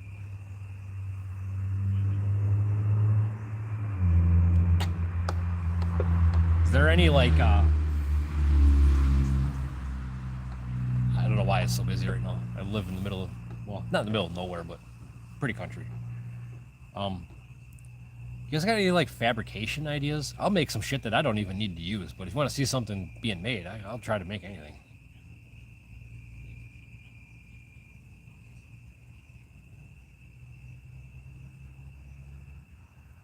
I'd like to try, I've been running a Shinko on the bike. I had a Drag Max on there, and there's a bunch of local yahoos that the Drag Max doesn't work on low prep tracks, yeah, blah, blah, blah. There's more to a tire than just the tire. I don't think, other than when I first put it on to figure out what it liked, I don't think I ever spun that Drag Max, even on some of the low, no prep stuff. Actually, I won his event on a Drag Max, so whatever, but I went to a Shinko because of availability at the time. The Drag Max was down. I had worn out just enough that we had an event coming up, and I could get a Shinko in a hurry. So the Shinko on the bike now, because that was right before the event that I wrecked the motor last year. So that Shinko that's on there is brand new. But I do want to go back to a Drag Max. I truly think that tire works really good. Me personally, I'm not a huge fan of the Shinkos. I like the Drag Max a lot. I think when it was the Drag Max was on his bike, it was a lot more consistent. Felt like when he first put that Shinko on, it was a bit of a struggle to get used to that type of tire again. That's just my useless 2 cents, though. Another country heard from. Yeah. Let's see, Jakester. Oh wait. Is it EVs or EVS? What's your real name? I need to know your real name. Probably EVs. EVs? Yeah. If you're not racing enough this season, do you expect your rear tire to get through 2023? I wouldn't doubt it. I can make, and it's always been kind of my gauge, I can make a tire last a whole season. And that was when we were racing a lot. So I would always put a new one on in spring and go from there. You'd be glad to do a collab if you're ever close to Arkansas, but you gotta let me win. I'm down for anything. Need these gas prices to come down so I can travel more.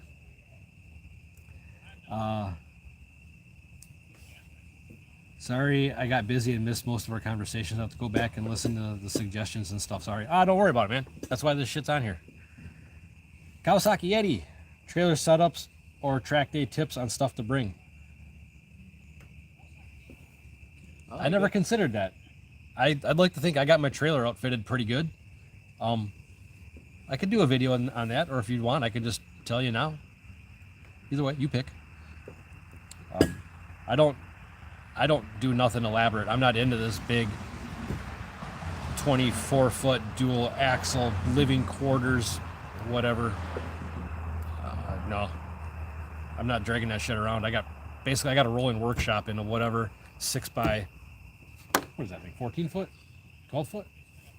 It's gotta be 12. Yeah, I would say it's probably 12. It's like a 6x12 enclosed trailer is all I tow, and it's packed full of everything I need. Like I said, it's a mobile workshop. So I'm gonna make a note of that in case I do a video. Do? Uh, Yes, I do. Kawasaki Yeti. I hope he's got a Kawasaki. Well, I would probably say that chances are high.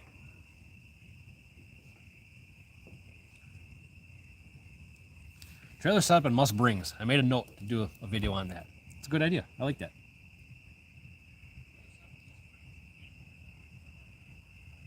Oh, his name's Eric. He spells it all fancy too. I bet you it's Eric von something the third. He's probably got a family of people that have fought in wars. Sky Daddy, have you ever run a 008 Shinko? 008, that was the original Stealth, like the Ultra Softs, I think. Is that right?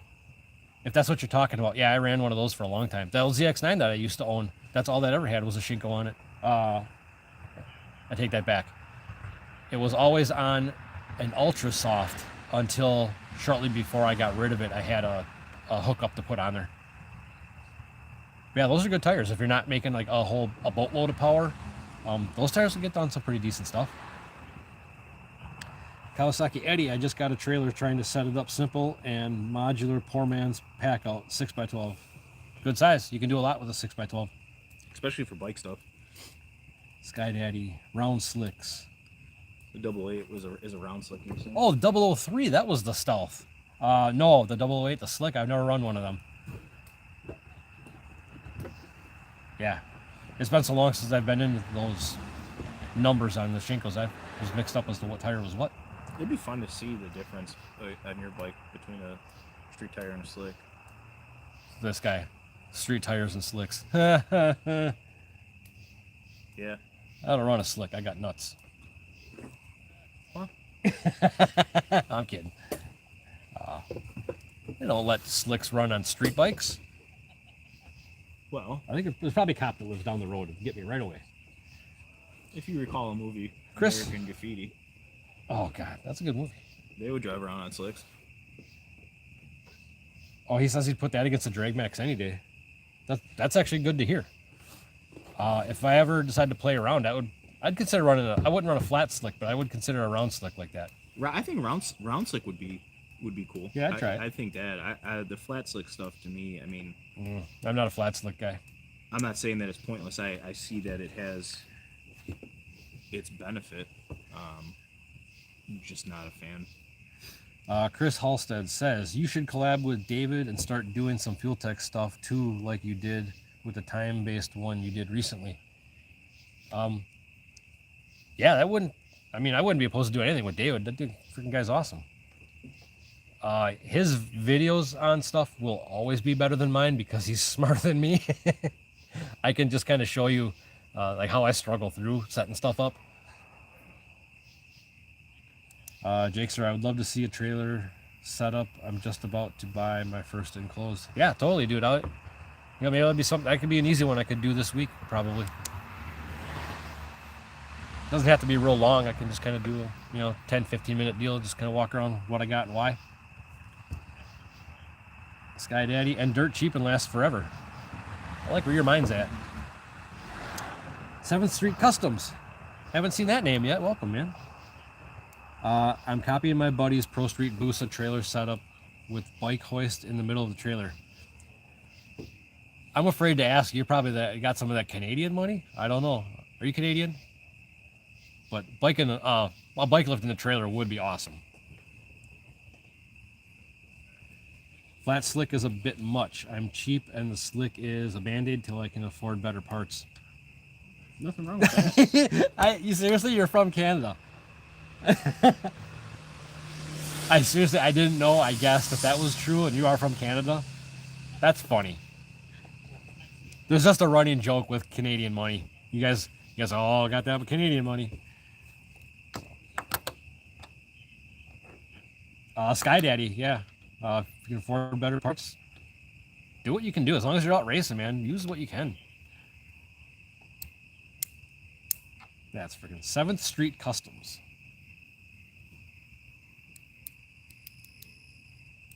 I feel like 7th Street Customs. I feel like with a name like that, you should have a YouTube channel.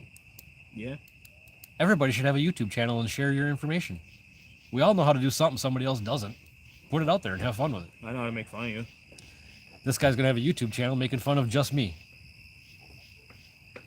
Sky Daddy. And we have no classes here or any racing on bikes, so I just play around. Dude, kind of the same. Where's he from? Sky Daddy, I don't think he said where he was from. But yeah, I mean, I don't hit a lot of races. I don't travel much just because of between work, house, and the expense. I race what I can locally, and he just happens to be the one that puts on some events that has a bike class. Other than that, man, I fucking love testing and trying stuff and just going faster. I don't care if I never win a race, but every year if I make one pass faster than my previous year's best pass, that's a win to me. I will test till my freaking eyes fall out. Do you mount your own tires? Yes, I mount my own tires. I have a little Nomar tire machine bolted up to the floor in the garage. I bought it off of a fellow racer probably 5 years ago at this point. I think it was $100. It was just a used deal. You can have the little trailer receiver hitch adapter, so you can hook it to the back of a truck and change tires that way. But now that I actually have a garage, I got it bolted to the floor and set up permanently in there. So yeah, it's kind of nice to be able to do my own tires. And I bought a little bubble balancer off of eBay. Works awesome. Save a lot of money doing your own tires. So that machine paid for itself right away. What length shock sensor do you got from Low Dollar Motorsports? It's the 6-inch. I think it's the smallest one he offers, unless he's got a 4-inch. Ah, crap. Hold on. Mike, talk to them for a second.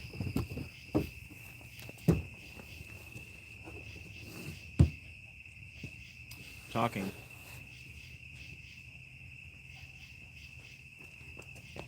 It's actually pretty entertaining to watch him do a motorcycle tire, I'm not gonna lie. So yeah, the shock sensor. It's either a 4 or a 6. I can't tell right now, and I forgot what I bought. I'm sorry. You have a tape measure, right? Well, because it's compressed a little bit. So I'm guessing. I'm almost positive when I ordered it, it was a 6-inch, but looking at it, I think it's a 4-inch. If you want, I could actually go look it up later on and make a comment on this video or something. I don't know why I can't remember what it was. You'd have to, honestly, if you go to Low Dollar Motorsports, I believe it is the smallest sensor that he offers. It's a real small diameter. It's like a 1/2-inch diameter. And my gut tells me it's a 4-inch. Honestly, anything will work as long as it's got some travel, because that shock, the shock itself doesn't move 4 inches. So that's why I'm thinking, I originally thought 6-inch, but I'm like, that's a lot of travel for a shock on the back of a bike. So I think he offers a 4-inch, and that sounds like, I think that's the one I got. Sky Daddy, Albuquerque, New Mexico. That's a curveball. I guarantee you he's got beautiful weather year-round. This could be true. 7th Street Customs. You know me as the neon green bike with the crazy wheelie and let it down lightly. The neon green bike with the crazy... I vaguely know what you're talking about. That seems really familiar. The neon green bike with... Oh! This is, Oh, god damn it. Adam is 7th Street Customs Adam. John? No, Adam McIsaac, I think. Jakester, do a video on the tire machine. Honestly, if I did do one, and it was when I was at the storage unit, I changed a tire in winter and I was standing on ice. I can see that. So if you go back to my old videos, I couldn't tell you which one it was, but if you want to see something kind of comical, it would be one of the real early on videos I made. I'm changing the tire that tire machine is hooked into the back of my truck, and I'm skating around in the snow. I think I'm wearing overalls. Ah, it is Adam. Okay. Hi, Adam.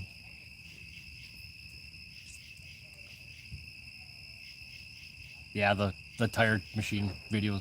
I thought it was funny when I did it, because you can see me like sliding, or my feet are sliding down the ice, and I'm trying to get leverage. That's just stupid shit I do.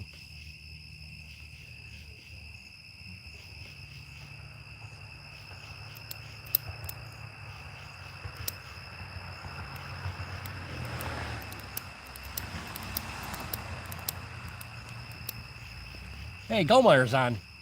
Uh-oh. Gomeyer, how you been?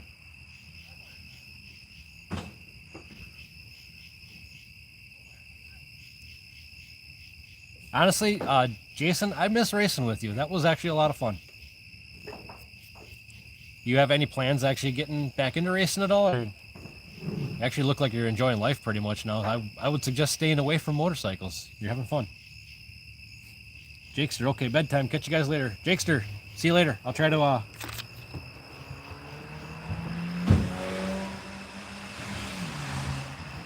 get some videos out here for you.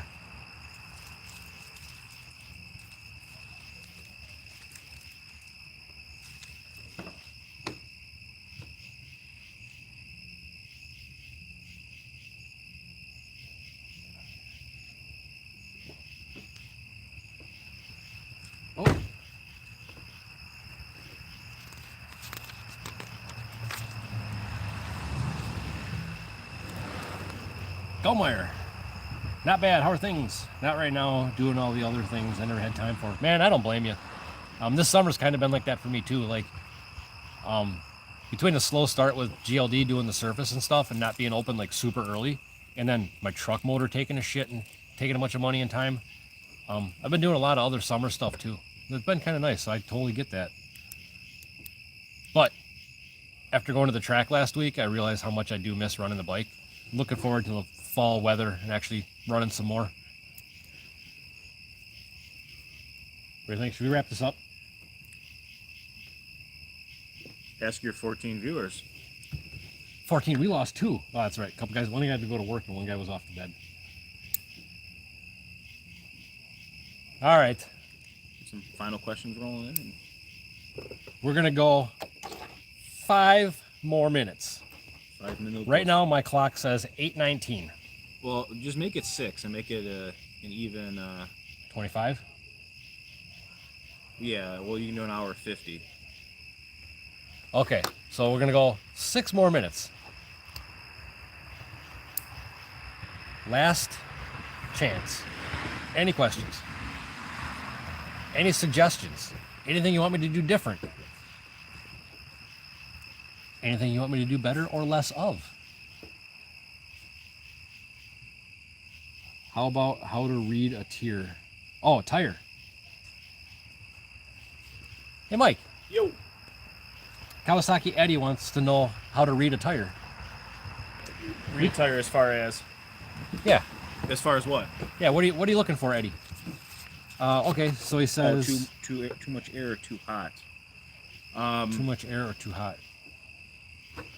Go ahead. Please hold. Eddie, 1 second. Tom, what is your bike mile per hour? Best that's gone is 185. And that was on 20. I think that was 20 pounds on that pass. 20 pounds. Pretty sure. Carry on. Air, the sweet spot on bikes, and you correct me if I'm wrong. I'm not even listening. Oh, okay, that's good. I would say probably 8 to 9 pounds on a street tire, like a Shinko or a Dragmax. As far as too hot, I mean, that really comes down to reading the track surface itself. If it's a super hot day and the sun's out beating on the track, the surface is probably going to be greasy. So I would do a smaller burnout. Then if it's flipped, once it becomes nighttime and the sun goes down and the track tightens up, you could probably do a little bit longer of a burnout. Usually the sweet spot's 30 degrees above track temp. So if you have somebody that has the capability of getting track temp for you, Go to AutoZone, or not AutoZone. Go to Harbor Freight and get one of their little laser temp guns. They're like, it's like $20. I ordered one off of Amazon and got here next day. It was $23. It's badass. Get a temp gun and have somebody help you. yeah, I would. I mean, if you're by yourself and you race by yourself, there's nothing wrong with that. You could probably just walk up before you make your pass, grab a temperature of the track, and then you could judge based off of that on whether to do a small burnout or a big burnout. If it's cooler out, you could get away with doing a bigger burnout and being okay. It's when it's hot and greasy and the track gets kind of oily and slippery. That's probably where you want to do a smaller burnout to get your best run. The tire pressure thing too is kind of you'll find an area that works. The thing I've noticed with the Shinko is if you start going too low on tire pressure, it'll actually go, when the tire squats, it won't spread out. Well, it'll spread out on the sidewall, but it'll go concave in the middle. There's actually not enough air in there to support the actual carcass of the tire. So if you get someone on the starting line that can look at stuff or look at anything, when the bike leaves, it'll probably, for one, spin the tire, in which case the outside will be straight up worn off and the center won't show really any wear. You'll basically have like 2 lines, and just like a slick on a car would do if it's running too low pressure. It leaves like 2 ghost marks on the or 2 dark marks on the outside and kind of a ghost mark in the middle. You just got to stay away from that and then just up the pressure from there. But I was on my bike, I'm right around 8 pounds. I've tried 7, I've tried 9, but yeah, he's not wrong. Right around 8. The track's really freaking good. 9.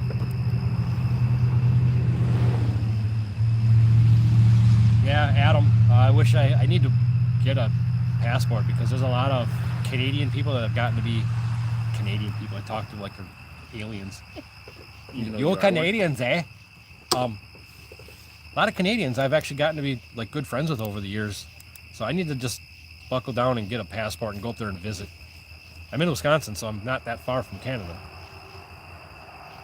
The tire temp gun is awesome, cat toy. Yeah, I can imagine. Tom Rooms, what was your mile per hour on nitrous? You're quizzing me here. I don't remember 100%. Say it was mid 160s. I was gonna say I don't think it ever went 170. Maybe For some I have reason, 171 in my head, but I couldn't promise that's what it did. Yeah, I wanna. If I had to take a guess, and I was a bet man, I would probably say somewhere around like 64, 65. Yeah, that was a KTM Super Duke, no big deal.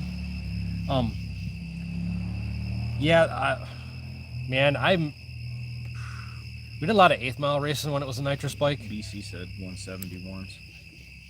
That makes sense. When it was a nitrous bike, it was a fucking headache. It did pretty good 8th mile racing. As soon as I started doing a lot more quarter mile stuff, when I really started to lean on it, I hurt so much shit. It was stupid. That's why I don't regret going turbo and going standalone. Getting the data and being able to make sure that the motor is healthy and everything is safe was freaking worth every penny. Gallmeier's best mile per hour, 179.6. I don't doubt it, Gallmeier. You had a big motor in that thing. Oh, he says, because I remember you telling me and thinking, damn. Yeah, that Gallmeier's bike always had good mile an hour. I want to know if Gallmeier ever regrets getting rid of his bike. Oh, Kawasaki Eddie, I missed the comment. Thank you. I'm at 10. I'm at 10 on a Q. Oh, 10 psi on a Q4. Okay, gotcha. But I suck at launching, trying to get as much seat time as I can before my class gets busy. Man, Kawasaki Eddie, seat time, you nailed it. So many people are so worried about building motors and getting nitrous and adding power and just buying shit that's over their head and never put in the seat time. Regardless whether it's cars or bikes, maximize your setup to its fullest capability before you just go out and start buying parts. Yeah. Get something kind of together that you're happy with and run it. And when you can't make that fucker go any faster, make your changes. Well, your big changes. You're always making little stuff. Gallmeier says yes, so he'd regret selling it. It was a cool bike.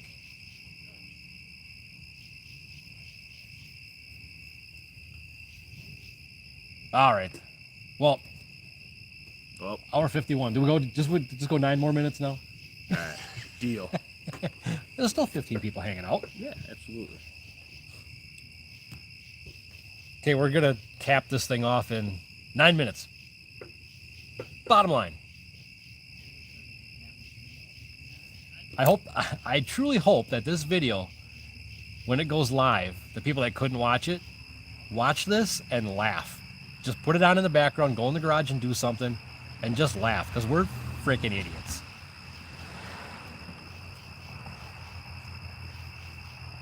Sky Daddy, what's for dinner? Good question. He's probably gonna have a piece of celery, maybe a piece of lettuce, and then he's gonna wash it down with some like cilantro, turmeric, grass seed, Carrot juice. carrot juice. Sky Daddy, I've been laughing all night listening to you guys. Dude, awesome. That's all I want to do is just have fun with you guys. Chris, I am not eating a meat wallet. Oh, wait, I did make a meat wallet. He did. I thought he was making a joke, but he's right. I made a meat wallet. The other night, the only thing I like more than, second to motorcycles is making random stuff on a grill. So the meat wallet thing is, I took a steak the other night. That was a steak, yeah. I took a steak the other night, and it was pretty thick. And I just filleted it down the middle, but I left the ends connected. And I stuffed it with mild, they're called no-heat jalapenos, butter, garlic, onion. What else did I have in there? Was that it? Oh, no, that was it. I think so, yeah. Yeah. the jalapenos, minced garlic, butter, and onion. And then I grilled it. I got one of those flat iron grills. Badass, by the way. And it cooked up super fast because I think because I cut it in the middle, then when I flipped it, it was only cooking, a thinner steak on each side. But goddamn best flavor I have ever had in a steak. That jalapeno wasn't overwhelming, just a perfect little touch. Well, it's because there was no heat. Duh. Well, I'm just saying, it didn't take away from the delicious steak flavor. Yeah, whatever. But if you've ever had or any kind of hot sauce on a steak, even, it's pretty good. I love sauces, by the way. This is fun and educational. Adam, thank you. That's the whole point of this. Some people are just too freaking uptight and serious about this shit. Well, this shit as in, I mean like racing and stuff. We're all doing this together. We should all be getting faster together too.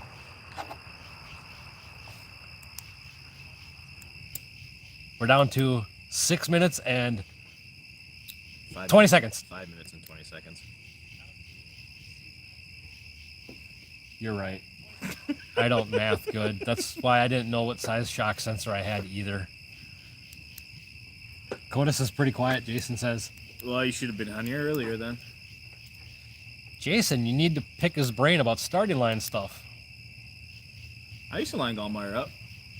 Like the vid if you haven't. I kind of like it. Are you gonna like the video? Probably not. I figured that much. Fine. You know what we should actually talk So I about? let you know that this is a pity like. Oh, I love pity likes.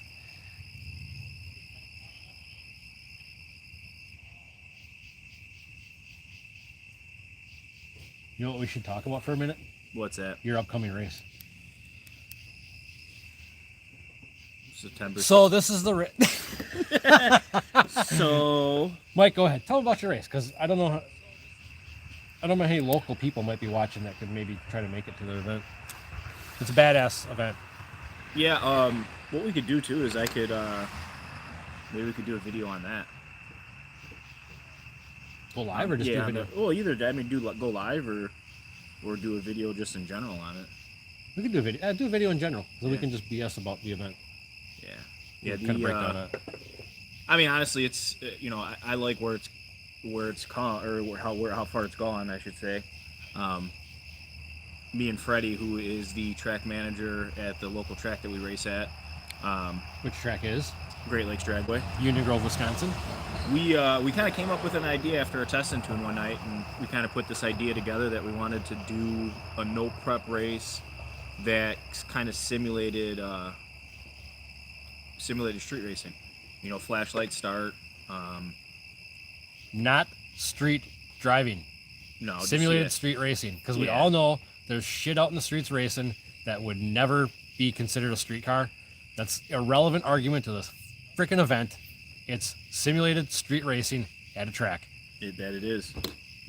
That argument's got to go away. Yeah, and I get it. Everybody, it's when we first started out, it was something new, and not everybody was down for it. And I think now over the years, it's grown to be an event that everybody likes. There still are people that don't like it. How many have you done total?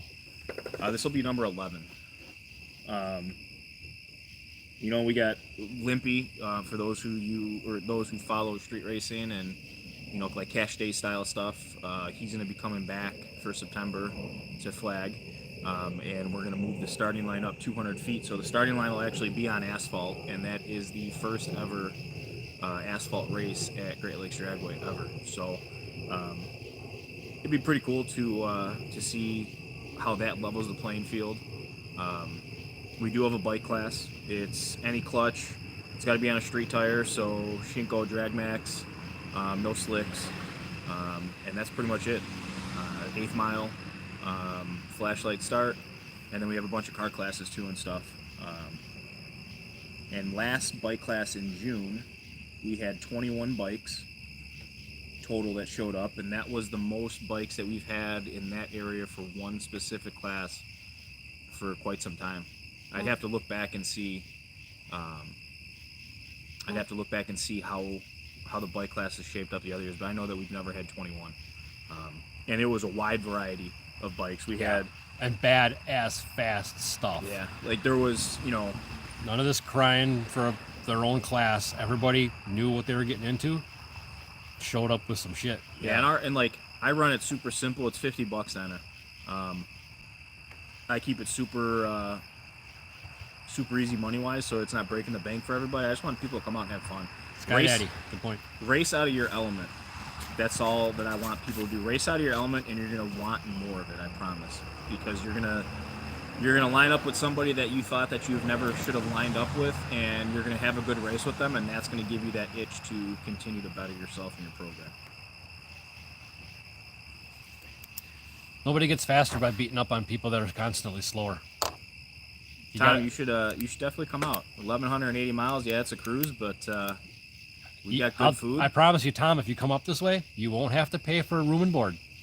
Yeah, we're what, 30 minutes from the track? My castle has a whole upstairs I don't use. Well, I got a hobby room, like RC car racing, but you can have the rest of it.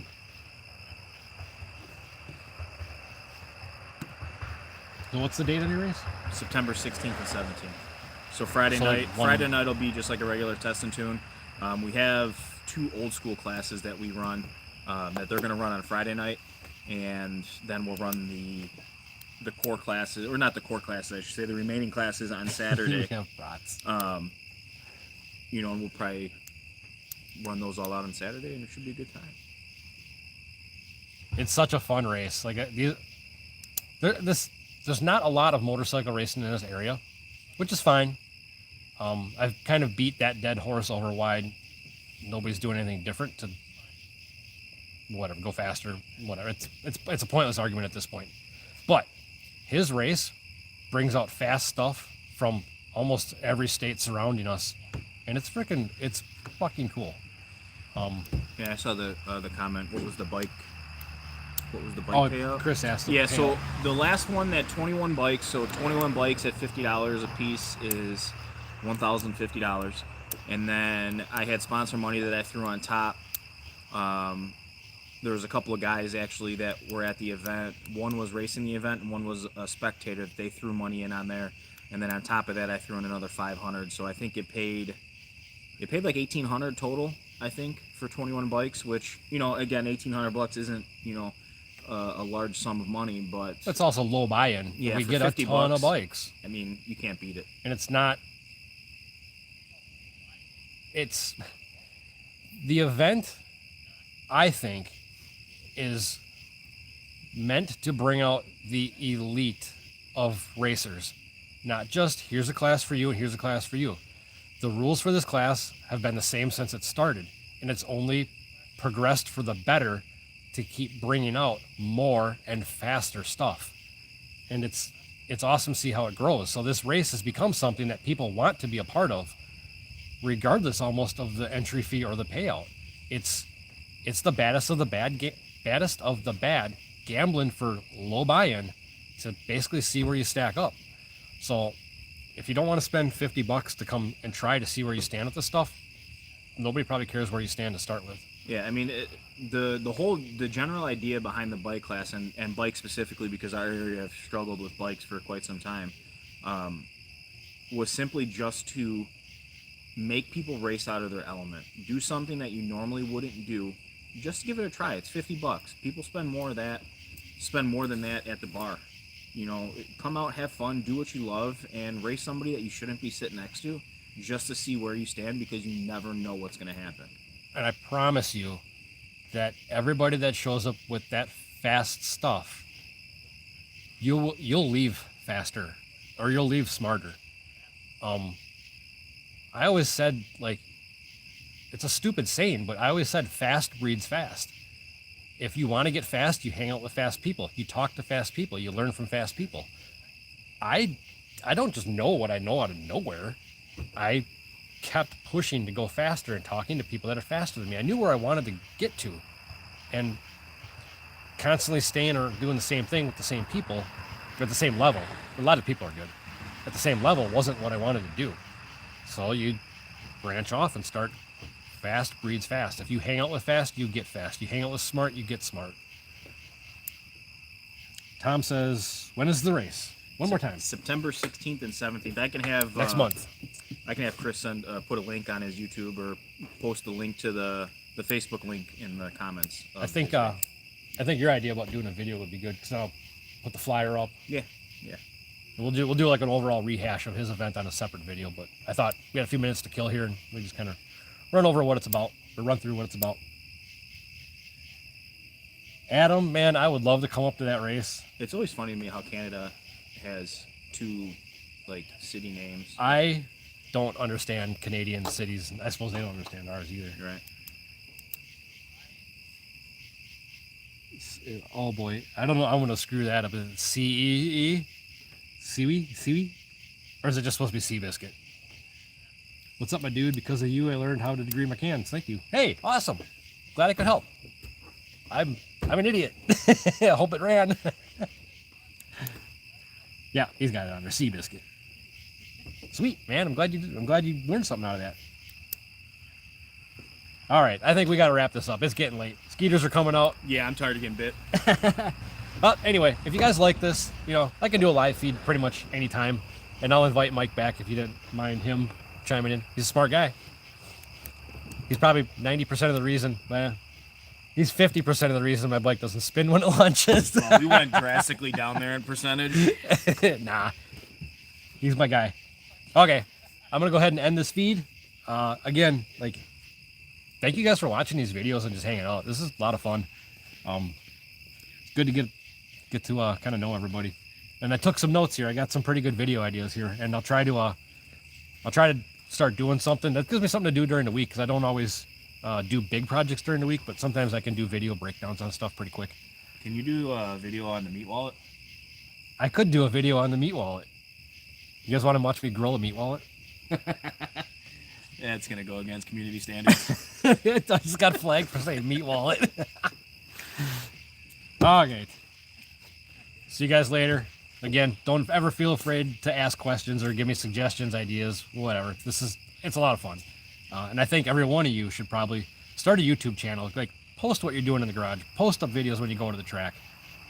We're a small community when we do this street bike style racing. And it's good to share the info, because like I said, fast breeds fast. So yeah, we'll see you guys later. We'll do another one.